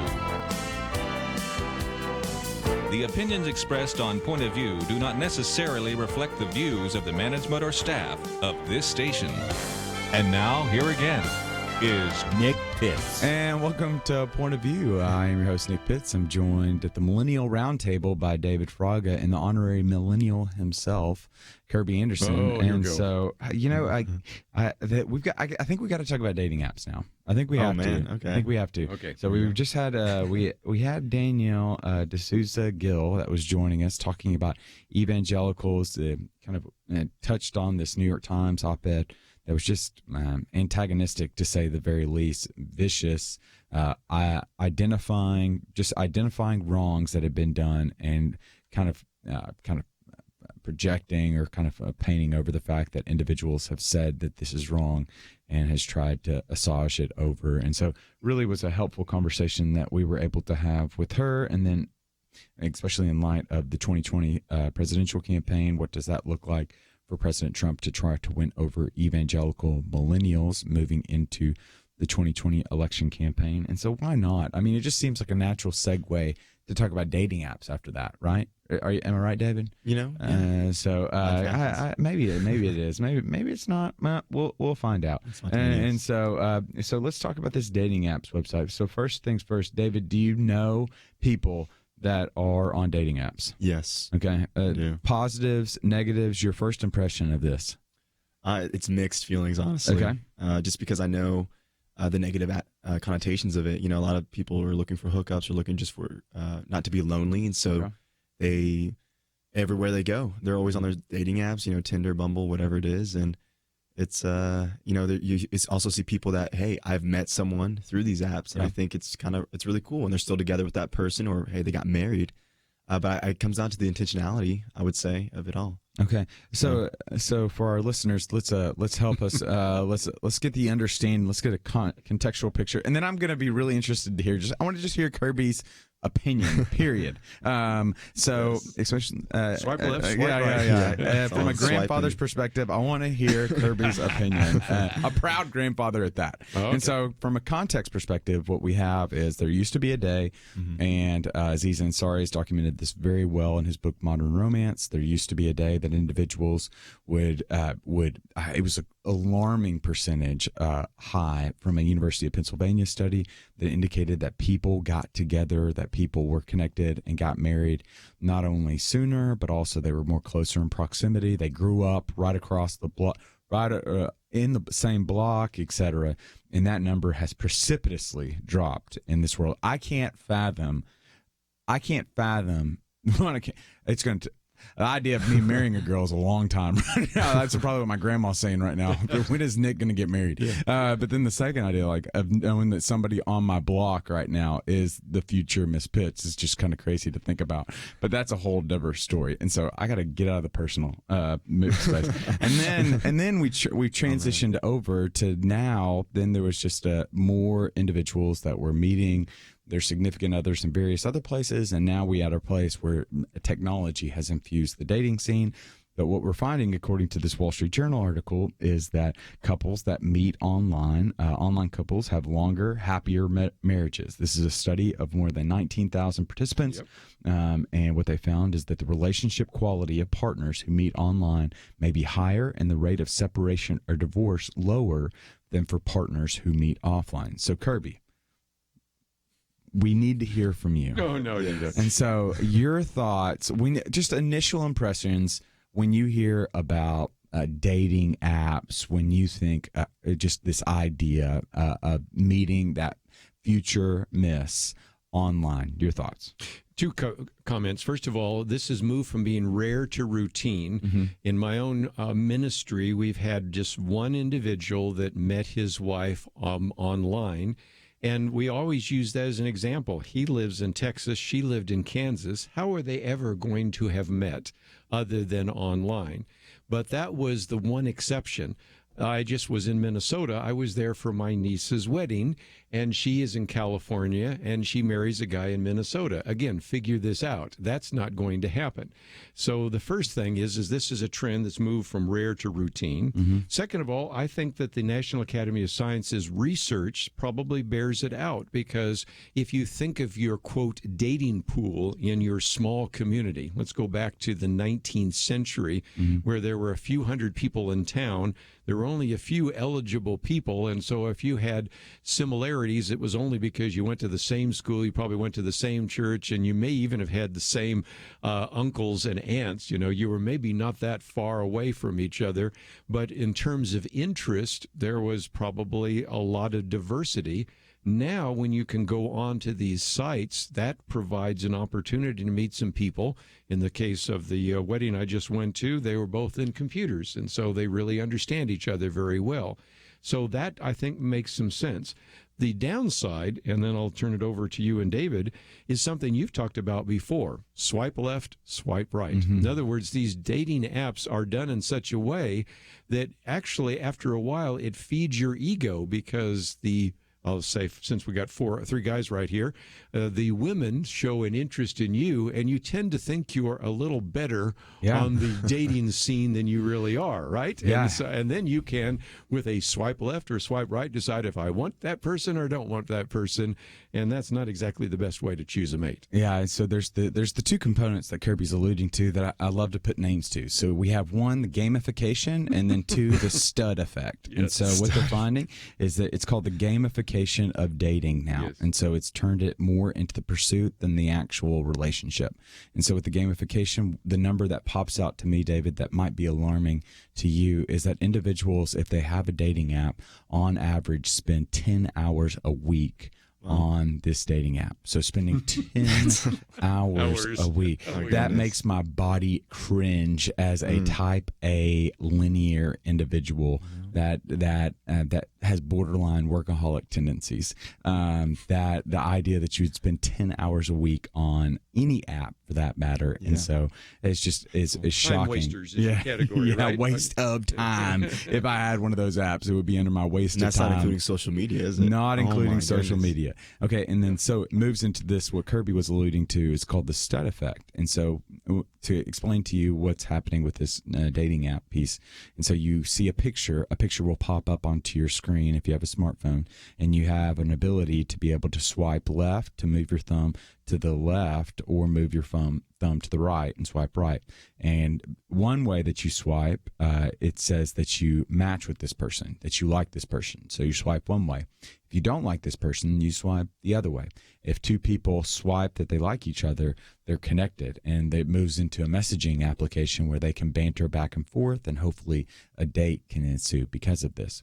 Well, what's fascinating is that we're moving into a world in which individuals never experience failure. And so when you never experience failure, what happens, like with myself, I don't know failure that much because I don't do the things that I fail at. No, I'm just kidding. So what happens with the failure piece is that it just creates a stud effect is what it's called. If you've never experienced the humiliating defeat of failure, you're not humbled. There's not that contrition that happens. And so it builds into the ego. So you have these guys, specifically guys is what they highlight, guys that walk into these places and they just think that they are God's gift to creation because they haven't been inculcated with that type of humility that has produced a little bit of kind of a more of a contrite spirit. And so you have the stud effect that happens. So let's move this toward the biblical narrative. So you got 40 million Americans right now that are on dating apps, David. Some of those Americans might be in your church, might be in our listeners' church. What's the advice that you give them? Stay away from these apps. Just go free reign. Say laugh at 10 hours as you make your way towards 20 and 30 hours a week.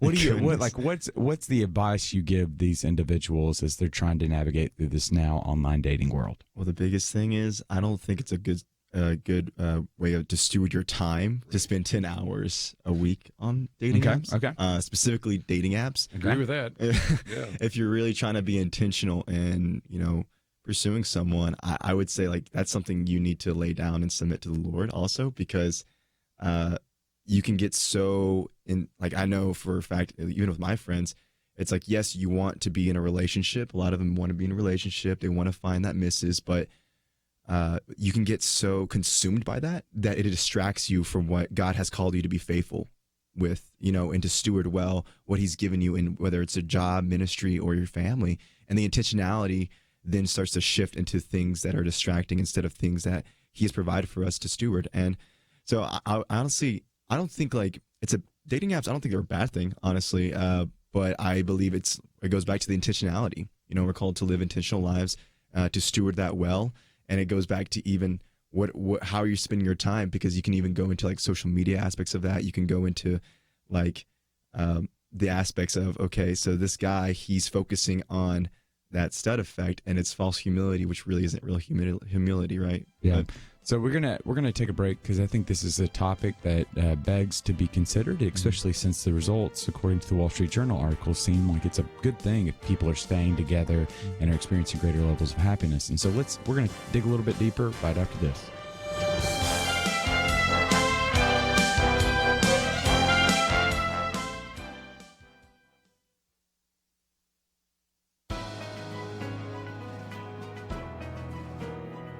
Welcome to the First Liberty Briefing. I'm Jeremy Dice. It may have been a long time in coming, but the Freedom First Liberty Institute secured in the American Legion versus AHA is significant.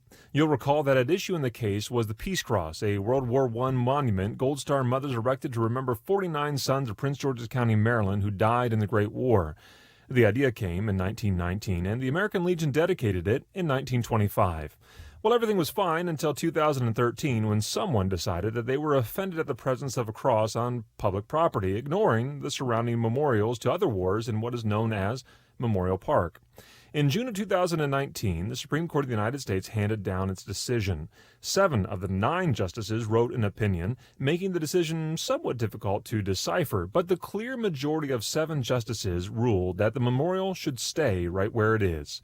The majority opinion, written by Justice Samuel Alito, explained that the fact that the memorial bears religious symbolism does not mean the memorial must be destroyed or moved to private property. That is all the more true when memorials age and become a central part of the community itself.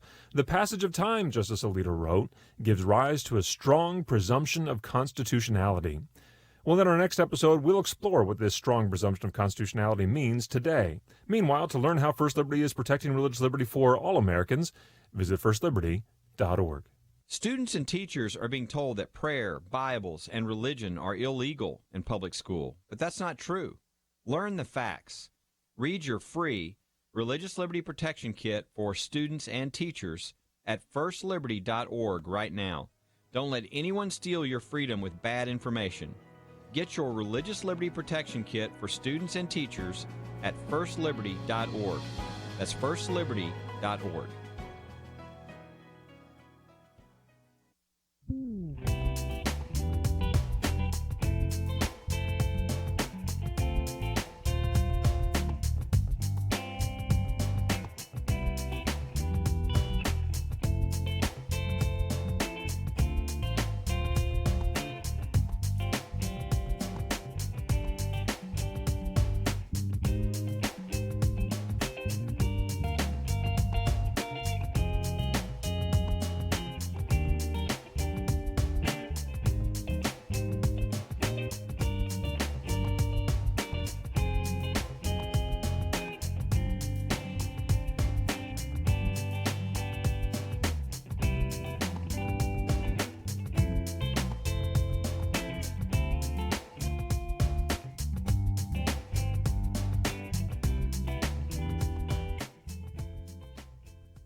Now, back to Point of View, your listener-supported source for truth. And welcome back to Point of View. I'm your host, Nick Pitts. I'm joined at the Millennial Round Table by Kerby Anderson and David Fraga. We have been talking about dating apps and the goodness of them, or the hazards to be kept in mind when using them. So here's the reality. So sometimes this can be a funny topic to be able to broach, and many of our listeners might not be individuals that are on dating apps, but the reality of the matter is you probably have a child, a grandchild, maybe a neighbor, somebody that's in your church that more, if the statistics bear out, are probably using it right now. I think the number of Americans that are single is around 70 plus million individuals that are single right now, and then 40 million, so more than 50% of single people here in the U.S. are using a dating app right now. And to know if the average number of hours an individual's on a dating app is 10 hours a week,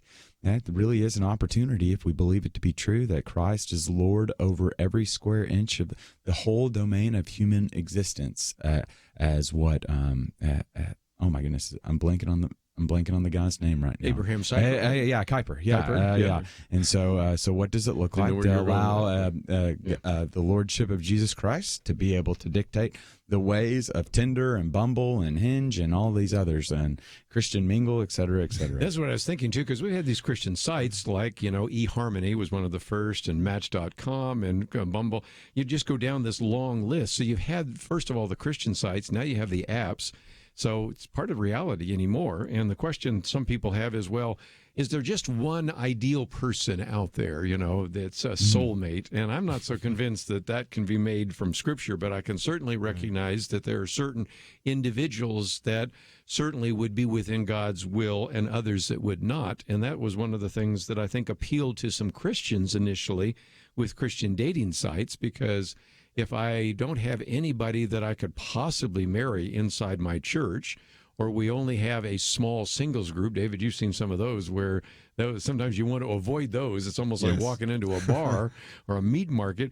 How could I meet somebody who has the same kind of goals and philosophy and theology and desires as I do? And so in some respects it can be used. But David, speak to the other side, because as well as when we look at what happens in some of these singles groups in the churches, I think some of that's happening online too, isn't it? Yeah, and like I mentioned earlier, catfishing is one of those things, but also just for people who are going with that intentional mindset, especially the singles groups, like it's just, to me, it's a little bit Are the values mixed, put it mildly? Yeah, the values are mixed, and I'm just not a big fan of that, just because most people, like I said, they're trying to put their intentionality and trying to find someone, and they want that attention. And so you see that even on these apps, you see just a lot of people just swiping right or left or whatever it is, and they're getting attention, conversations. They're stepping across, I would say, a boundary a lot of times, because that is not meant to be crossed, instead of building a relationship. Yeah. And for me, like, that is not guarding your heart, but we're also called as men to guard their heart too. Mm-hmm. And so for me, like, I have a lot of struggle with that in terms of, like, in my mind, not like personally, but like when people are asking about, hey, so like, should I go on this dating app? Or, hey, this is what I've been doing. This is who I've been talking to. There's plenty of fish in the sea. I don't like that terminology, just because that's just like, it's almost devaluing that person's worth, in my opinion. And I don't know. That's just kind of where my mind's at with that. Yeah, so it seems as though there is the opportunity now that individuals do have to be able to utilize some of these technological resources to find that special someone. And so, here's one of the interesting things. There's just been this shift that's happened, and I kind of referenced it in the previously. There used to be a day that you would never say that you were on one of these sites. That's right. It was kind of called it the Lord Voldemort effect. Individuals would never utilize the name in public, would never say the name in public. But now it's increasingly prevalent just to be able to not only say that you're on the site, but funny thing is, Kerby, I've actually seen people on the app in public when they're around a lot of single people. And I want to be like, why are you on your phone looking for when you just have to look up, like, get to know somebody, like, right? And so that's a little point of contention that I would have, that I think kind of goes back into larger technological conversations about what technology is doing to us, inhibiting our connections one with another in close proximity. But it does raise a whole host of issues that I think need to be wrestled with nuance and with clarity, because I don't think it's wholesale completely reject it or wholesale completely accept it. And I know we're going to get into a lot of the news items in the next hour, the gay gene and some other things as well, but this is just a good example of something that maybe for some of our listeners doesn't seem relevant, but it is relevant if you have a youth ministry in a church, or if you have teenagers or young adults, because that's something that you're going to have to really think through. And just as we have forced people to sort of think through social media, I think we're going to have to encourage them to think through this as well. Because on the one extreme, you have this, well, this is computerized knowing the will of God, you know. In other words, this will be God using the technology to find that one individual. I disagree with that. But on the other hand, David just talked about this, you know, idea of just going and seeing how many people I can date and how many people I can actually get the stud effect for. And so somewhere within some of these extremes, we need to recognize it could be a technology that somebody uses. But your youth ministry and your church is going to have to think through this and really maybe even talk about this, have a conversation about this, maybe even a message about this, because it's, again, just one more aspect of where technology is affecting the youth culture in America. Right, and I think it's a dangerous territory when we begin to justify why we're using those apps and things like that. And when we're getting to that point of justification of ourselves, then we're diverting from being justified by Christ. You know, we already are justified by the blood of Christ. And it's amazing because it's like the mindset of it all. You know, where's your heart at in this? And something I always encourage a lot of young adults in this area is Psalm 139, 23 through 24, where it's like, search my heart, O God, know my anxious thoughts, and also expose those things in me, you know, bring those things into light. And for me, that's one thing I challenge a lot of young adults when they're stepping into already in this area of social media even, because a lot of people will DM or you know, send messages to certain people that you know for a fact that your intentions are to try to pursue that person, but it's not what you're supposed to be doing. Yeah. You know? Well, and you mentioned, too, guard your heart. Proverbs 4, you know, is another key passage. We put a couple of verses there. Yeah. And if nothing else, we got some youth leaders out there. I would encourage you to think about some of this and maybe even find this article and consider what you're going to teach in your youth group. Yeah, because again, it is a new avenue. I would argue, from my perspective, again, just from a more of a numbers perspective, and trying to incorporate a little bit of biblical wisdom into it. As this is the new reality of dating, and so what does it look like? Not necessarily to neglect it, because I think the numbers are very clear that more and more individuals are getting on it. And that doesn't make it good just because more and more people are on it. I just think it can be good, especially with some of the statistics that are pointing to the fact that higher levels of happiness, people are staying together longer. But it's just the same. I would argue that it's largely the same thing as trying to find a potential mate in public and in real life. Of one, being guarding yourself and being in community to better understand how can I honor this person as well as honor the Lord in this relationship. And then moving forward, walking in the fullness of life that Jesus has given to you and in the fullness of light that community often brings. That no man is an island, and no dating should be done on an island either, contra to The Bachelor. Good line. We have got to take a break right now, but when we come back from this extended break, we're going to transition topics a little bit. I'm going to be really interested to hear some of your thoughts on this new research relative to the gay gene, or rather lack thereof of it. New research that came out over the weekend, or rather broke on late Thursday afternoon, and on Friday became the topic of conversation regarding some new research around why individuals might have an affinity for same-sex attraction. And so we'll be talking a little bit about that. And then the next recession and millennials. And so an increasing look, a pretty in-depth look on millennials in this upcoming recession, and then that little thing called debt. And so we'll be back, though, right after this. Is religious freedom still a cornerstone of the republic, or has it effectively been crushed by the forces of tolerance? America needs Christians to be informed and as unified as possible, applying God's wisdom to civic life. Point of view can be a key part of a successful mission. I believe in America. I believe God wants His best for us. We can face whatever the world throws at us as long as we stand together. If you have not signed on, please do it now. Support Point of View Radio today at pointofview.net. Set up your monthly gift by clicking the Truth Team 360 picture and then carefully follow the directions. Pointofview.net. By phone, you can give at 1-800-347-5151.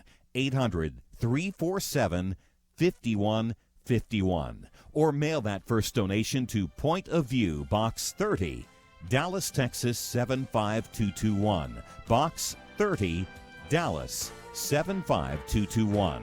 Or call us 800-347-5151. Point of View will continue after this.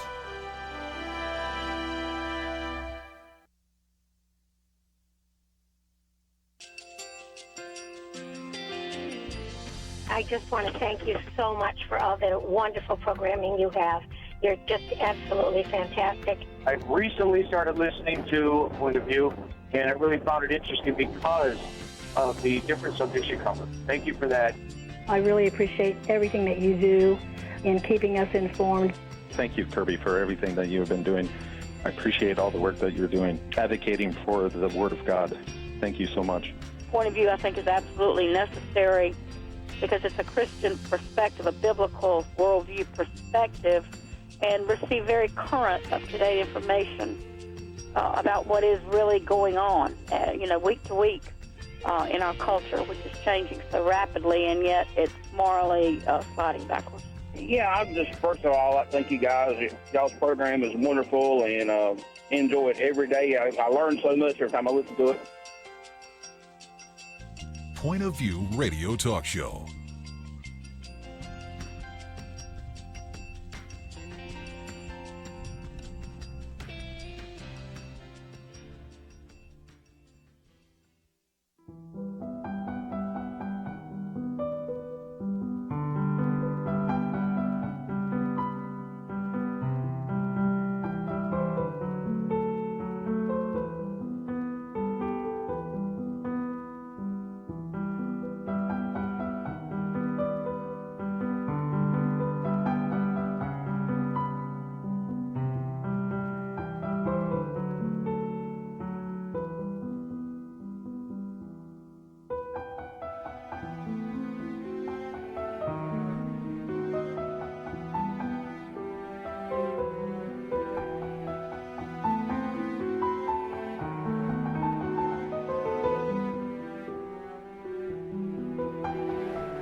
Hi, this is Kerby Anderson. You know, each day we take on the tough issues and provide a biblical perspective to them. The topics we cover are wide-ranging: apologetics, theology, prophecy, creation and evolution, intelligent design, marriage, family, child-rearing, the millennial generation, trends in society, politics, economics, business, religious liberty, the Constitution, public policy, foreign policy, military policy, tensions in the Middle East, abortion, homosexuality, pornography, sexual ethics, media, technology, history, and America's godly heritage.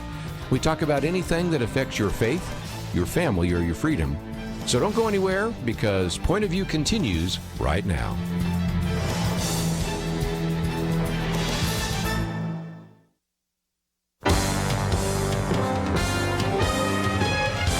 Across America, live.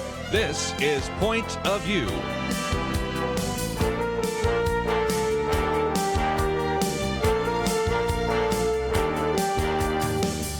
And now, Nick Pitts. And welcome back to Point of View for this second hour of the Millennial Round Table here on Tuesday, September 3rd, 2019. I'm your host, Nick Pitts. So grateful that you have decided to join us today. Joining us at the Millennial Round Table is David Fraga, and also we've got the one and only Kerby Anderson.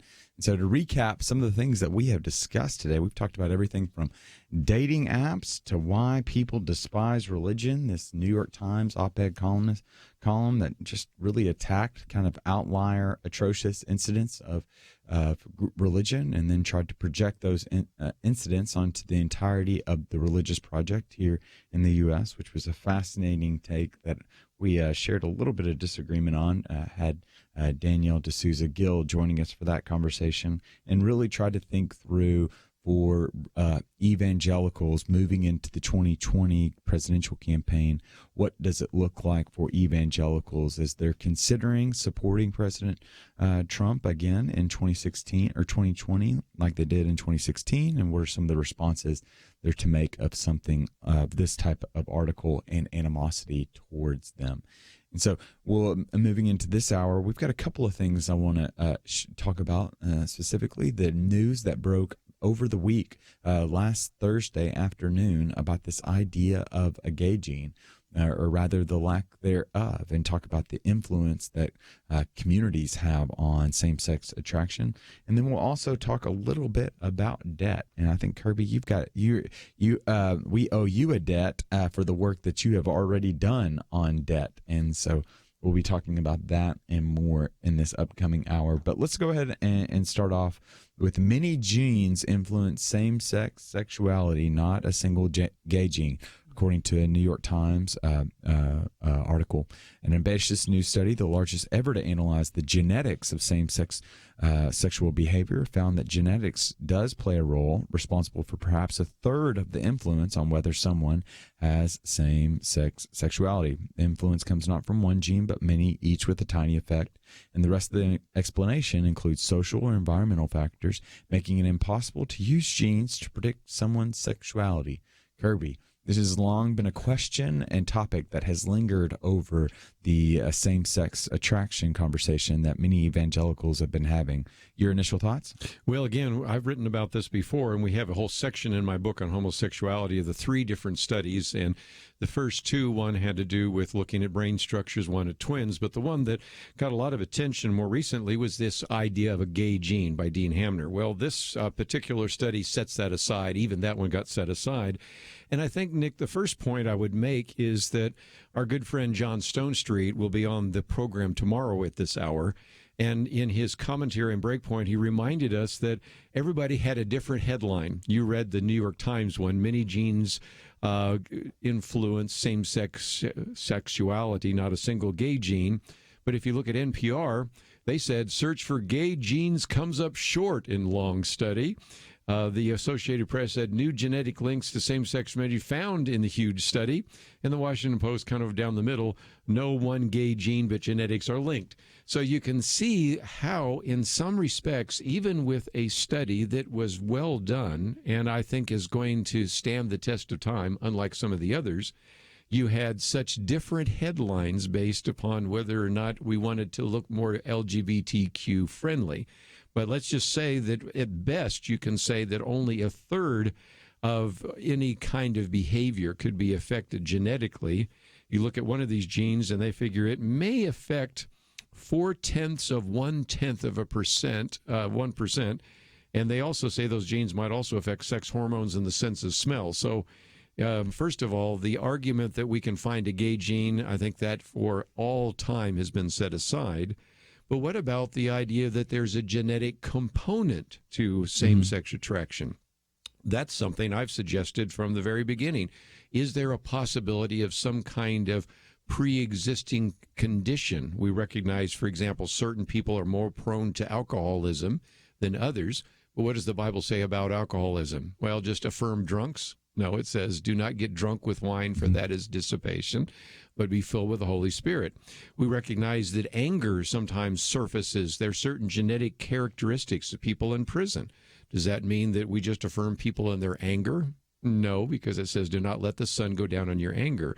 So even if we find that there might be some possible genetic predisposition, which we now say is going to be a lot more slight than most of the homosexual activists would like it to be, that still doesn't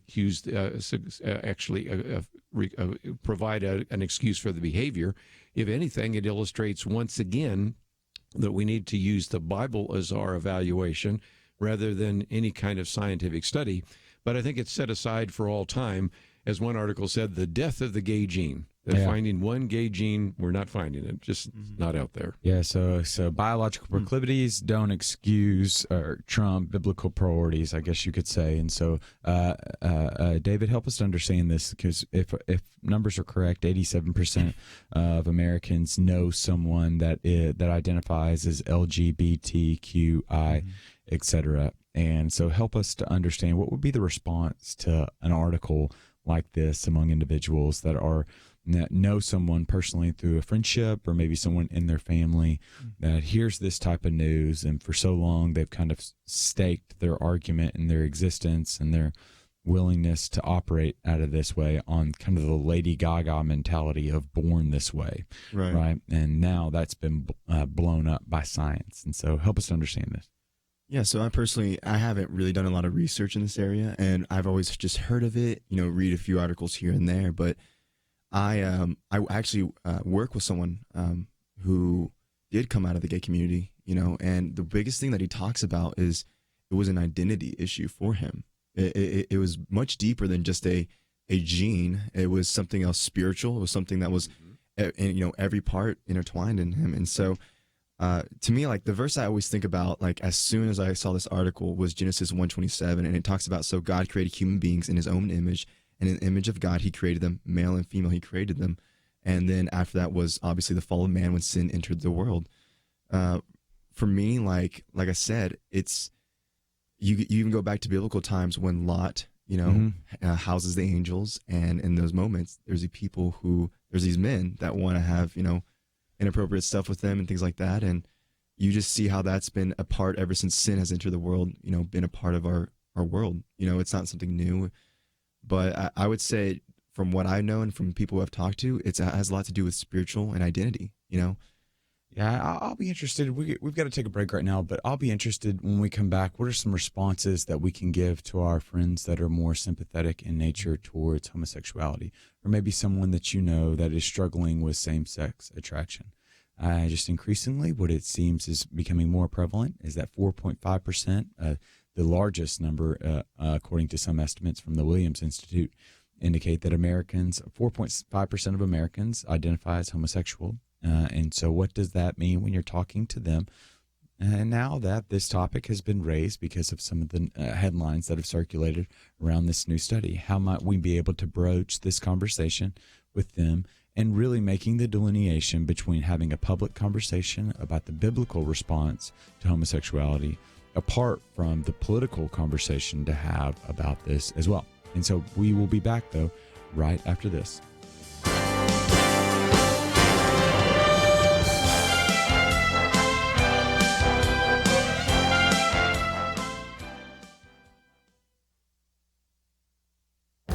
This is Viewpoints with Kerby Anderson.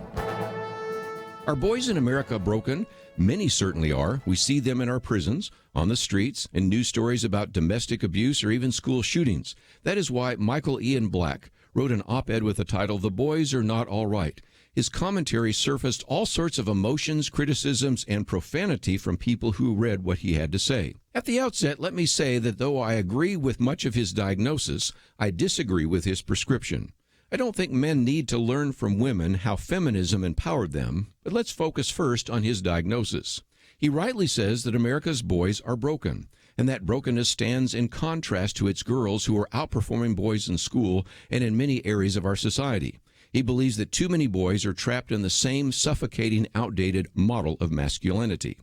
So how does a boy who wants to become a man develop true masculinity that has both strength and sensitivity?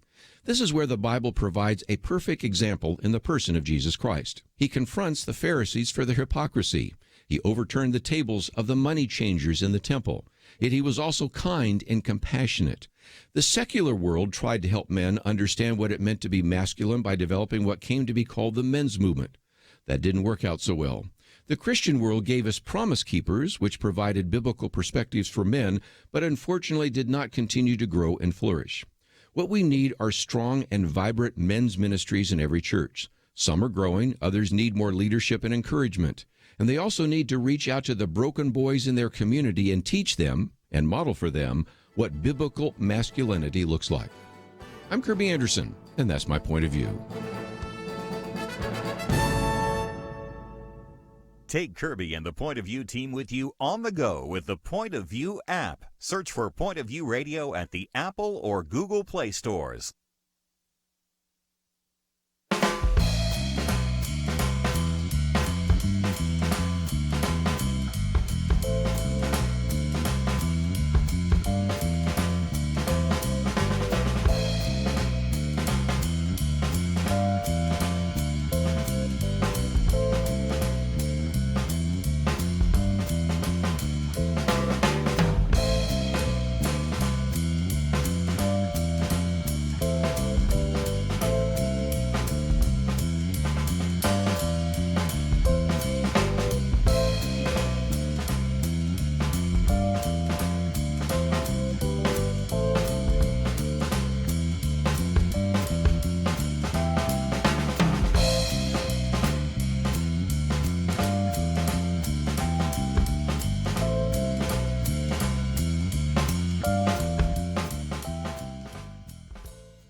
You're listening to Point of View, your listener-supported source for truth. And welcome back to Point of View. I'm joined at the Millennial Round Table by David Fraga and Kerby Anderson, and we have been talking about the news revolving a gay gene, or rather lack thereof. And so what are some of the responses that we can have as evangelicals regarding this idea that there is no such thing as an identifiable gay gene for an increasing number of Americans that are identifying within that LGBTQ community. And so, Kerby, when you hear about news like this obviously has been a point of conversation that's been happening for years regarding the and what would be an appropriate, I guess I would be interested in knowing what's an appropriate response that you would have to an individual that is either sympathetic toward or is a part of this particular community. Because increasingly, how do you respond? How do you love your gay neighbor, essentially? Yeah, sure. It's a question that I know many of our listeners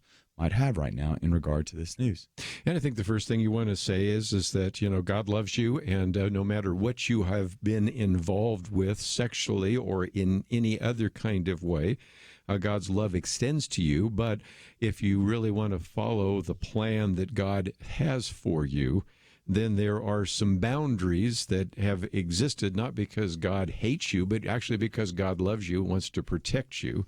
And so, again, we sometimes use the phrase, and it's a cliche that can be overused, we may hate the sin, but we love the sinner. So we should be the most gracious individuals to people that are feeling same-sex attraction. But at the same time, if they have even a little bit of doubt about where they find themselves, I want to point them to individuals who have left the homosexual movement. They're two cliches that were so much a part of the gay activism of the 1990s and now into the 21st century. Once gay, always gay, and you were born gay. Well, first of all, this idea of born gay is getting a little bit of difficulty in terms of not finding one gay gene or even anything more than maybe a little bit of a predisposition. And so that one's certainly up for grabs. But also, we have right now an attempt to say that anybody who wants to provide counseling to help individuals who are in the homosexual lifestyle and identify as homosexuals, back to what David was talking about just a minute ago, to consider maybe transitioning to what God intended, those individuals are prohibited.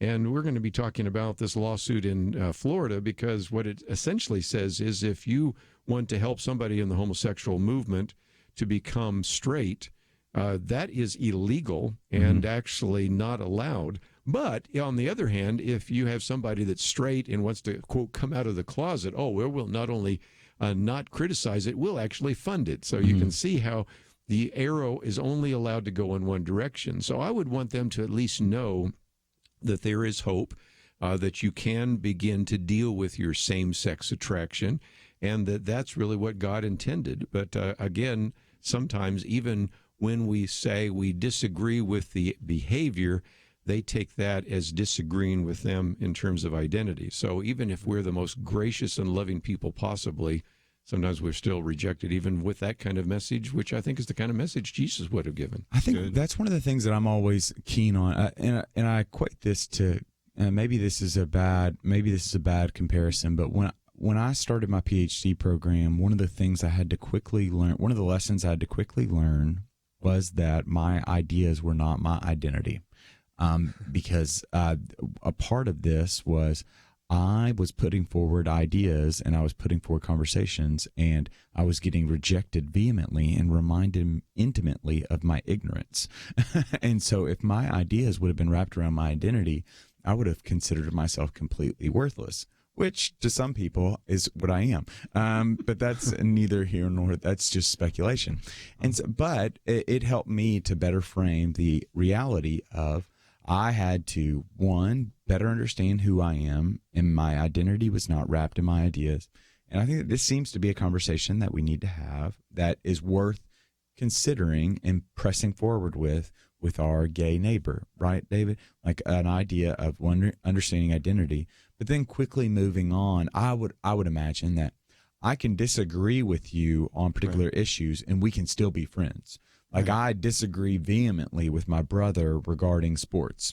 He is a diehard Spurs fan and a diehard Longhorns fan, but his affinity for these particular teams isn't going to inhibit my friendship with him. Regardless of whether he was my brother or not, he's still a cool enough guy that I'm going to hang out with him, even though we have those disagreements. And so it seems like there needs to be, to enlarge the spirit of our friendship, needs to be a component that's had, right? Yeah, and I love how you said that there needs to be a possibility to have these discussions, because just being willing to talk about these things is huge when you disagree with someone, because you're able to go more in depth of where they're coming from. You don't know the context. You were brought up a different way, or they were brought up a different way. And a lot of times the reason why people get so defensive on certain issues is because they've been hurt so aggressively, and so they usually point the finger at the church or even at other people, and they're like, but you're different, right? So I like how you're talking about a little bit of rejection, because it humbled you as well, even in your PhD. But you were able to learn, you're able to go into new depths, and you're able to discern what to share, how to write. Literally a lot of things about processing and adulting and identity of who you really are, Yeah. And then it goes back to, this isn't always the most appropriate conversation to have out in public either. So there's like a particular point, like being wise as serpents. Like there's a time to have these conversations, and I would imagine at dinner in a public setting is not going to be the time to engage in this type of conversation, right, Kerby? And I think this is a good example of asking questions. Did Jesus ask a lot of questions? Yes, he asked more questions than he gave answers. And it seems to me that if you just want to start the conversation and you are in a private place, you can say, when did you start having these feelings? Because, first of all, one of the things I've found over the years, guys, is that when we have done these interviews, and I've done these now for 3+ decades, and we have interviewed people that came out of the homosexual lifestyle, it's amazing how almost every one of them fit the Sigmund Freud model. More than a century ago, Sigmund Freud noticed something. When he would interview homosexual men, they almost all came from what he called a classic triadic situation, in which you had a dominant mother and a passive or absent father, and then the boy. Now, does that explain everything? No. As one of our articles here points out, human sexuality is too complex to have one size fits all kind of answer. But that would be the first thing. What kind of family did you have? Maybe some of this has to do with that. When was your first sexual activity? We found that there is a high correlation, interestingly enough, with first sexual activity, like with Boy Scouts or a boys group or experimenting or something like that, and subsequent homosexuality.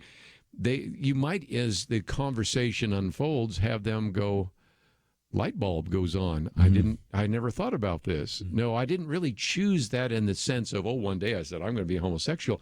But in choosing reaction to some things that happened, I sort of ended up there. I mean, that could be a part of even self-discovery for an individual. And you know as well as I do, if you're just willing to ask questions, and people always love to tell you their story, as you listen to their story, maybe that becomes an opportunity for witnessing as well. That's great.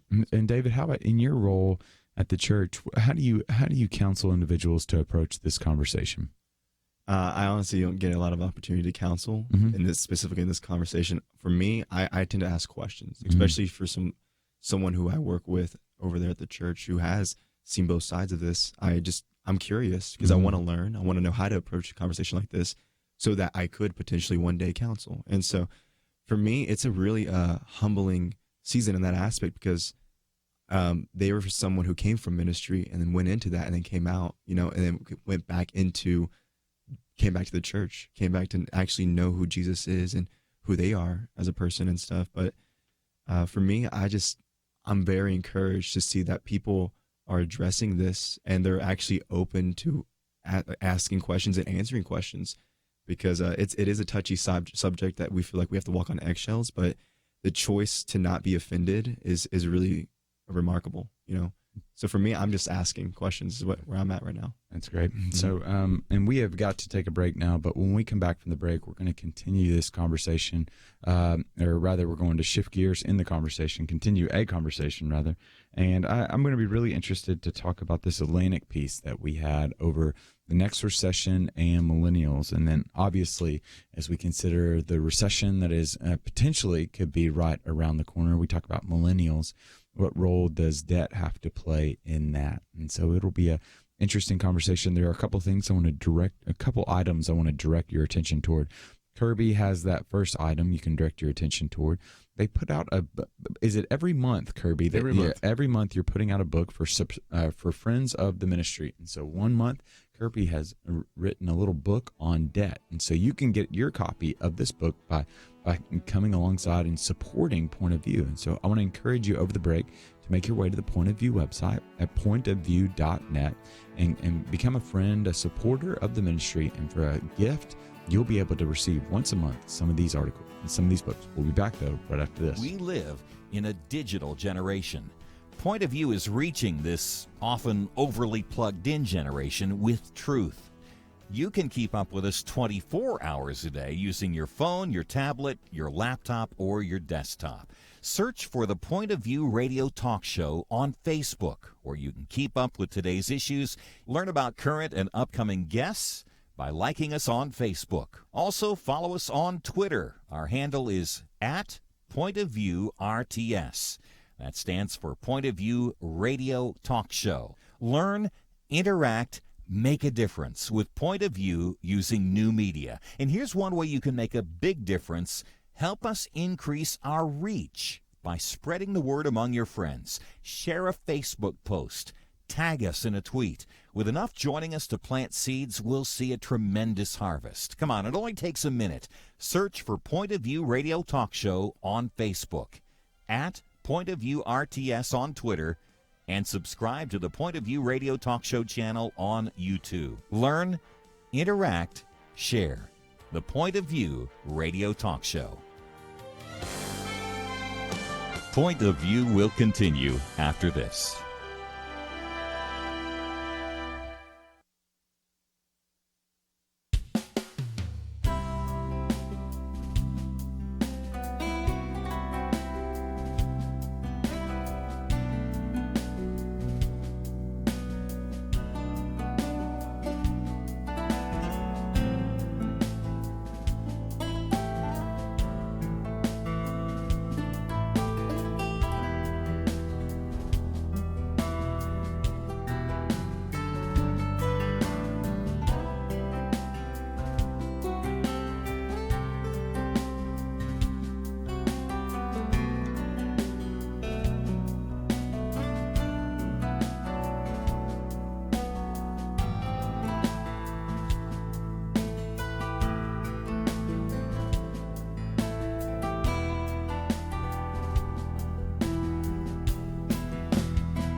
You are listening to Point of View. The opinions expressed on Point of View do not necessarily reflect the views of the management or staff of this station. And now, here again is Nick Pitts. And welcome back to Point of View. I'm your host, Nick Pitts, joined at the Millennial Round Table by David Fraga and Kerby Anderson. And we're going to change gears a little bit and talk about the next recession and millennials. As I'm sure you have heard on the news over the past couple of weeks, there have been some indicators and some data points within the economic outlook It appears as though it does not look like that we are about to be in smooth sailing. But if we are in smooth sailing, it's going to be straight into a recession, according to some individuals. And there is an article in the Atlantic over the past week that indicated that millennials will not bode well for in the recession. And so they point to, quote, millennials got bodied in the downturn, have struggled in the recovery, and are now left more vulnerable than ever. Older age cohorts. As they pitch toward middle age, they're failing to make it to the middle class, are likely to be first generation in modern economic history to end off worse off than their parents.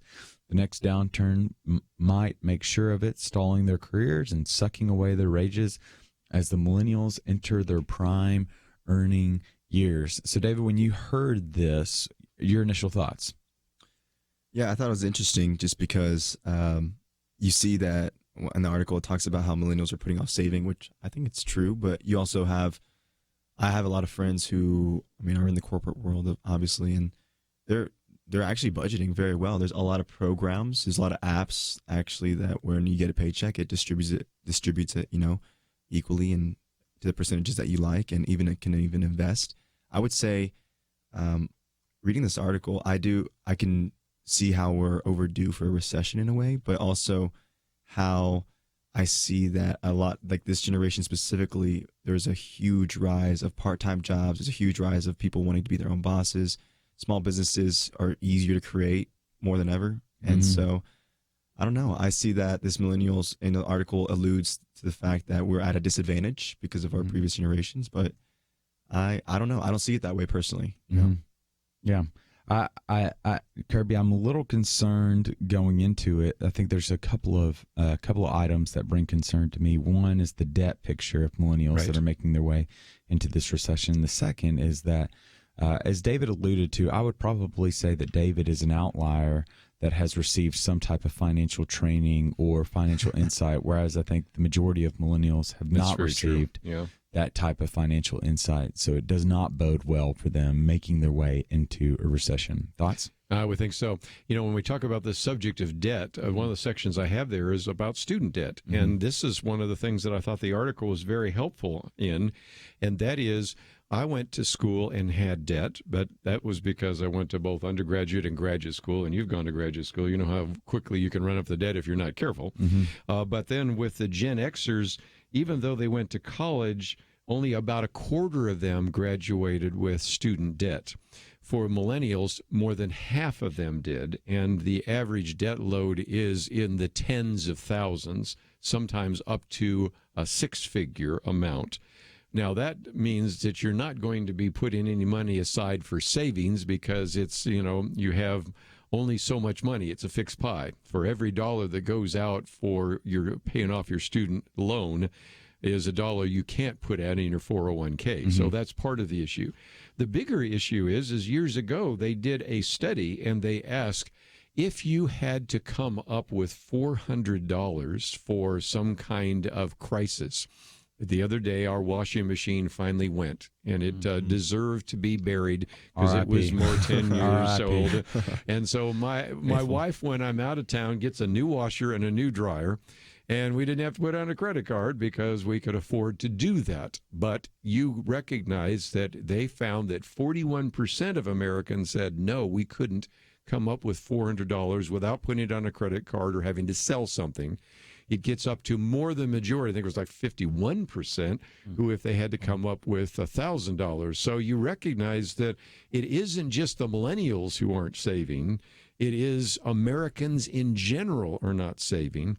And that is a striking difference. Now, this goes to one of my books, between us and Japan, where there is a culture of thrift and a culture of savings. So that is something that we need to reinvest people's mindset so that they would reinvest their dollars into savings.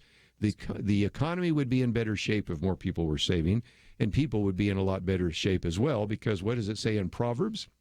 Proverbs reminds us in Proverbs 22, for example, that if you indeed are in debt, the borrower is a what? Servant, or probably a better translation, slave to the lender. And so debt is slavery. And so anything we can do to get individuals out of debt is a good thing. anything we could try to do to get the federal government out of debt would be a good thing as well. But that's the reality we find ourselves in right now. Yeah, and I think that's one of the aspects that causes me to have a little bit of pause and be in agreement when it comes to millennials and the looming recession. Now, I am not going to be of the camp to go gloom and doom on millennials. I do think there are some aspects where they have suffered. I think the research is very clear that we're going to be worse off than our parents' generation. But I am of the bent that I kind of like criticism. I like long odds. I've had 2 left feet. I'm about as slow as a 56K modem. Like I know what it's like to have to come back. So I like the idea of being able to compete. But I also know that we're just not in a very good situation right now when we talk about debt. And so here's some numbers. Total consumer debt hit $14 trillion in the first quarter of 2019. This was the 18th consecutive quarter for an increase. There's been consistent growth in 3 main areas of debt. And let's look at these 3 areas. 1, homes. 2, student loans. 3, credit cards. Concerning home, total mortgage debt rose to $9.14 trillion, which is an increase of $397 billion. So let's put this into perspective, something that maybe that my mind at least can handle, and hopefully yours can as well. In 1973, the average house size here in the U.S. was a little over 1,600 square feet. That number today has jumped up to 2,600 square feet. So we have jumped 1,000 square feet relative to our house size. So obviously we're spending more on houses, and it's not like we have more people that are living with us either, because the child birth rate has gone down precipitously. Individuals that are living with their family members has gone down precipitously as well. That's why we have these a huge increase in the number of nursing homes as well. So transition over to student loans. They've grown a record of $1.52 trillion. That's up $64 billion from the same point in 2017. Average student loan debt, $32,371. And then concerning credit cards, and so that number stands at $829 billion, which is an increase from $45 billion from the same point in 2017. On average, each household with a credit card carries $8,284 in credit card debt. This is probably the most stinging number, because not all debt is bad debt. There's such a thing as good and healthy debt, but this is not good. 23% of Americans say that paying for basic necessities such as rent, utilities, and food contributes to their credit card debt. That's no bueno, especially going into a recession. That's right. Auto loan debt would be another one that there's $1 trillion there. But at least with a house debt and a car debt, you have something tangible. Yeah. Now, again, a car debt depreciates. Yeah. Most homes appreciate, but that's a whole lot better than a credit card debt where you go out and buy some food, or you have a wonderful night out on the town and then have nothing else to show for it. So some debt is better than others. But again, if you could get people out of debt, we would be in a much better situation as a country. And I know the millennials would be a lot better off as well. Yeah, and we'll touch on this later on after the break. But I think that's one of the things that that's one of the aspects that I'm increasingly concerned with, is that I am of the conservative bent. I have a mentality that I don't think debt is a very good thing. I think a question that we need to ask ourselves is, whom would Jesus indebt? And we are indebting the next generation to the tune right now of $22 trillion. That is kind of like coal underneath the Christmas tree. Nobody wants to get that. I don't imagine tomorrow's kids are going to want to get that particular gift. And so what are some of the cuts that we need to be making? But this always raises the question for me, is you can throw your hands up in the air about the debt that we are experiencing right now, and then we stand to have. But at the end of the day, our politics is downstream from culture, and we are a culture that is increasingly going into debt. And so it only stands to reason that we have a spending issue, not only at our government level, but at the personal level as well. And so what are some of the steps that we can take in order to address this looming crisis of debt that is facing our country, as well as how millennials might be able to navigate their way through it as well? We will find out more and talk more about this after the break. But during the break, I want to encourage you to make your way to the Point of View website, pointofview.net. You can find and become a supporter of the ministry and receive some of these great little books that Kerby puts out once a month. And I put a special little note in there because you might be able to get that debt one too, which might be advantageous for you as you try to make your way through this recession that we potentially could be going through. But we'll be back, though, right after this.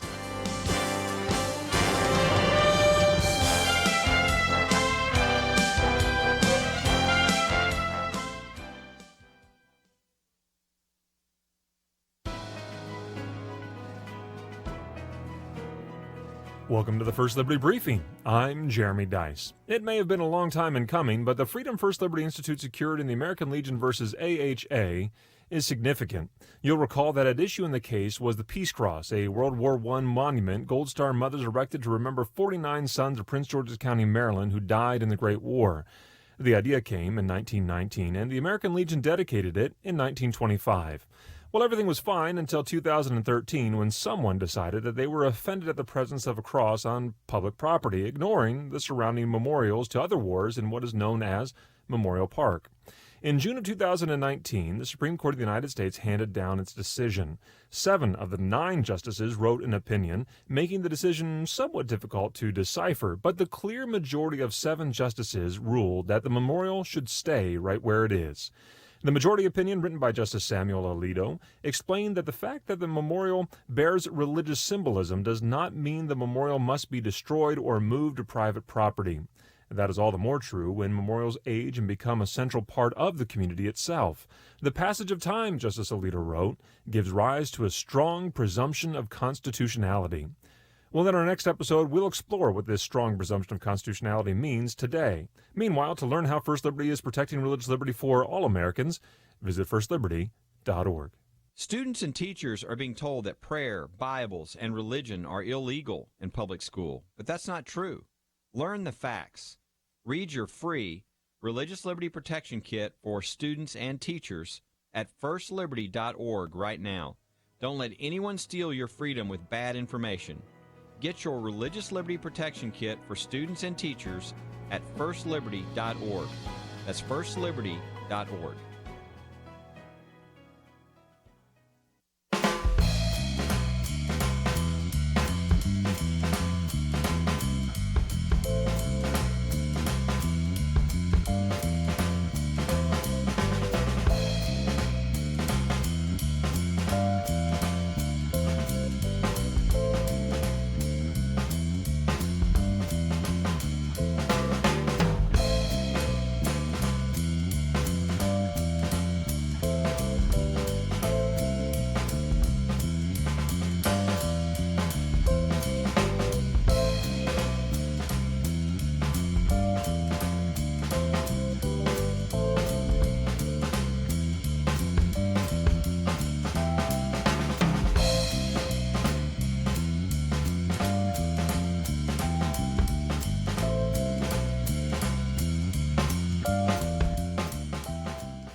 Now, back to Point of View, your listener-supported source for truth. And welcome back to Point of View. I'm your host, Nick Pitts, joined at the Millennial Round Table by David Fraga and Kerby Anderson.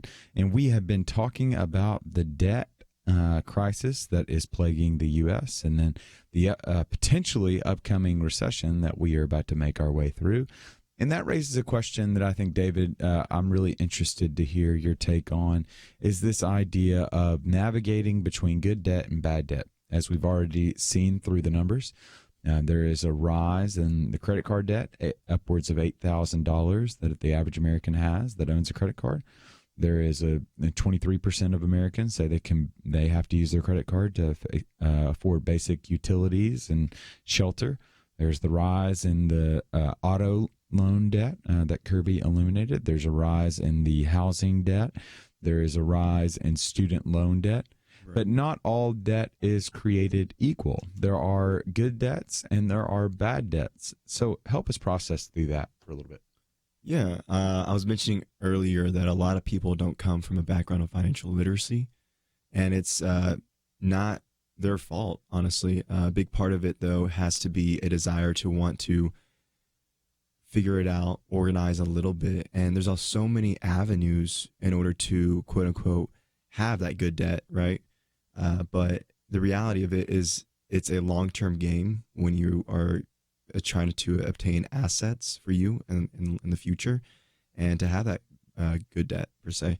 So for me personally, like real estate is one of those things that has been involved in my family, has helped us out a lot, because even during the recession, especially 2008, when that happened, my dad was in real estate, obviously, but he was also working at a ice cream plant, a manufacturing place where they did a lot of cutbacks, and it was really tough. But what allowed us to just go through that transition was the real estate. It was very solid. We had rental properties, and it was something that I saw for me one day. I was like, I want to be able to do that. It's a great investment, and even though there's debt, you're having rent income come in, reoccurring income, where it's going to pay that debt off, but also you're able to, build equity. Mm-hmm.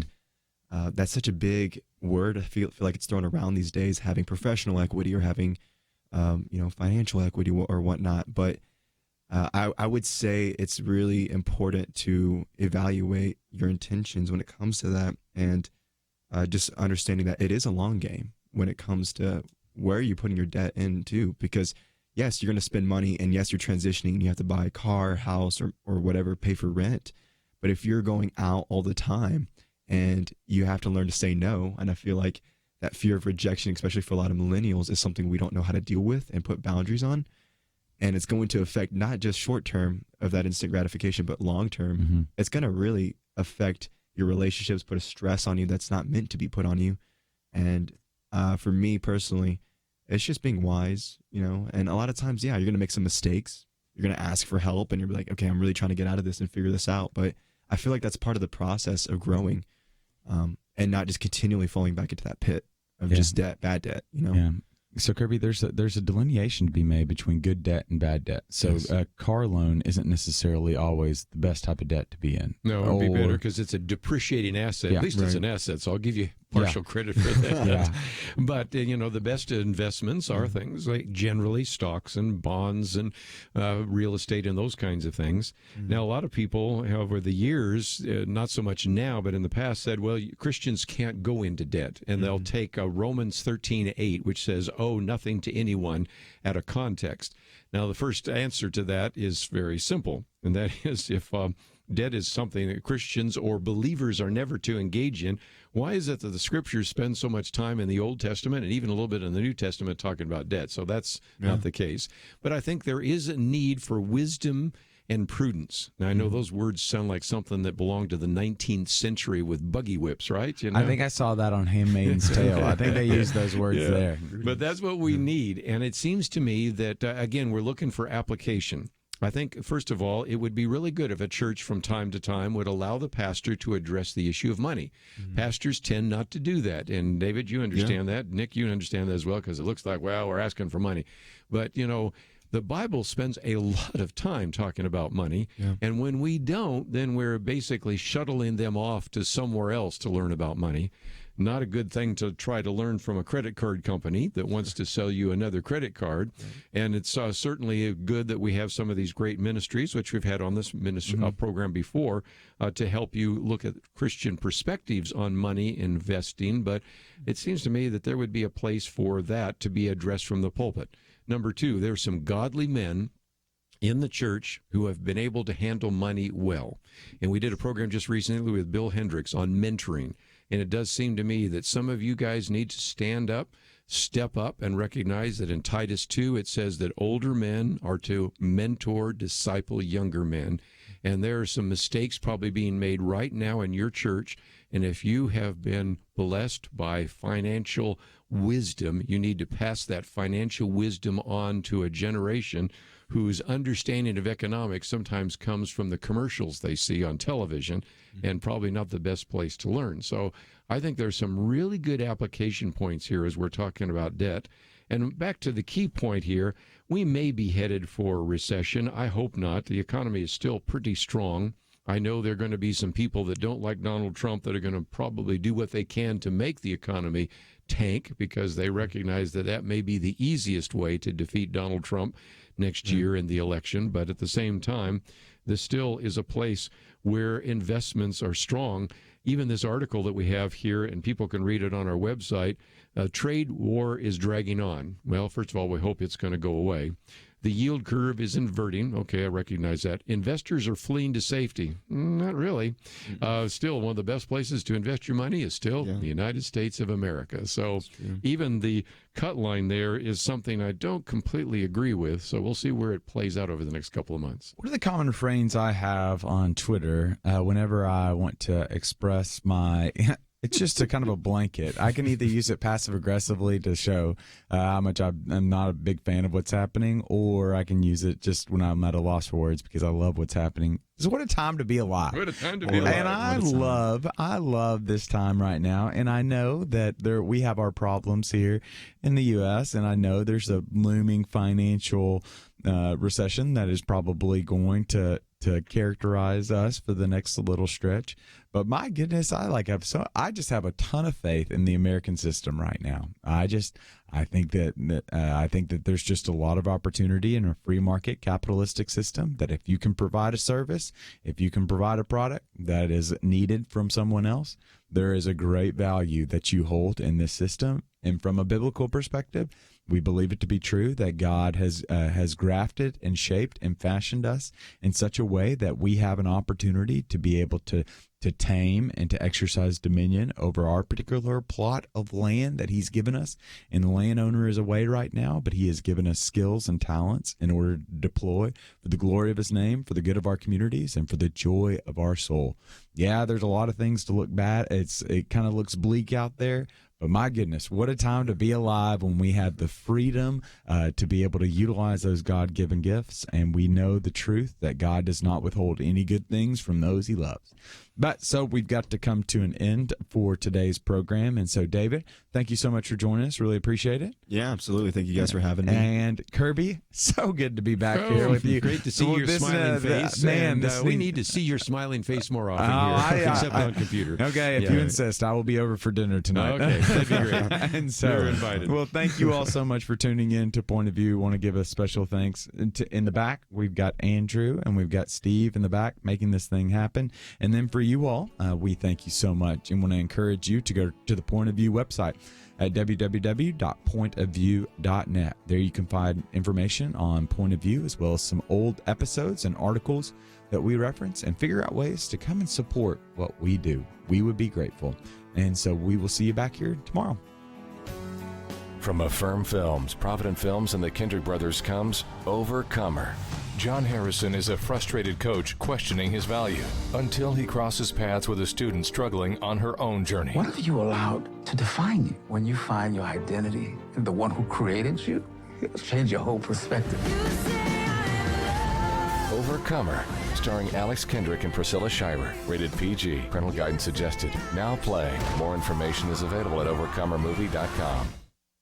It's been said that a lie can travel halfway around the world while the truth is putting on its shoes. That was definitely true in the 19th century when preacher Charles Spurgeon said it. But here in the 21st century, truth can be just as fast. Think about it. When Point of View presents the truth, it reaches people across America and around the world instantly. You make that instant truth a reality when you join the Point of View Radio Truth Team. Get all the details now at pointofview.net/team or call 800-347-5151.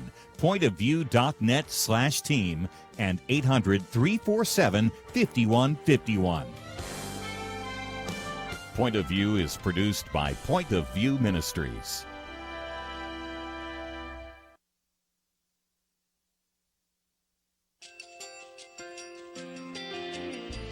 I just want to thank you so much for all the wonderful programming you have. You're just absolutely fantastic. I recently started listening to Point of View, and I really found it interesting because of the different subjects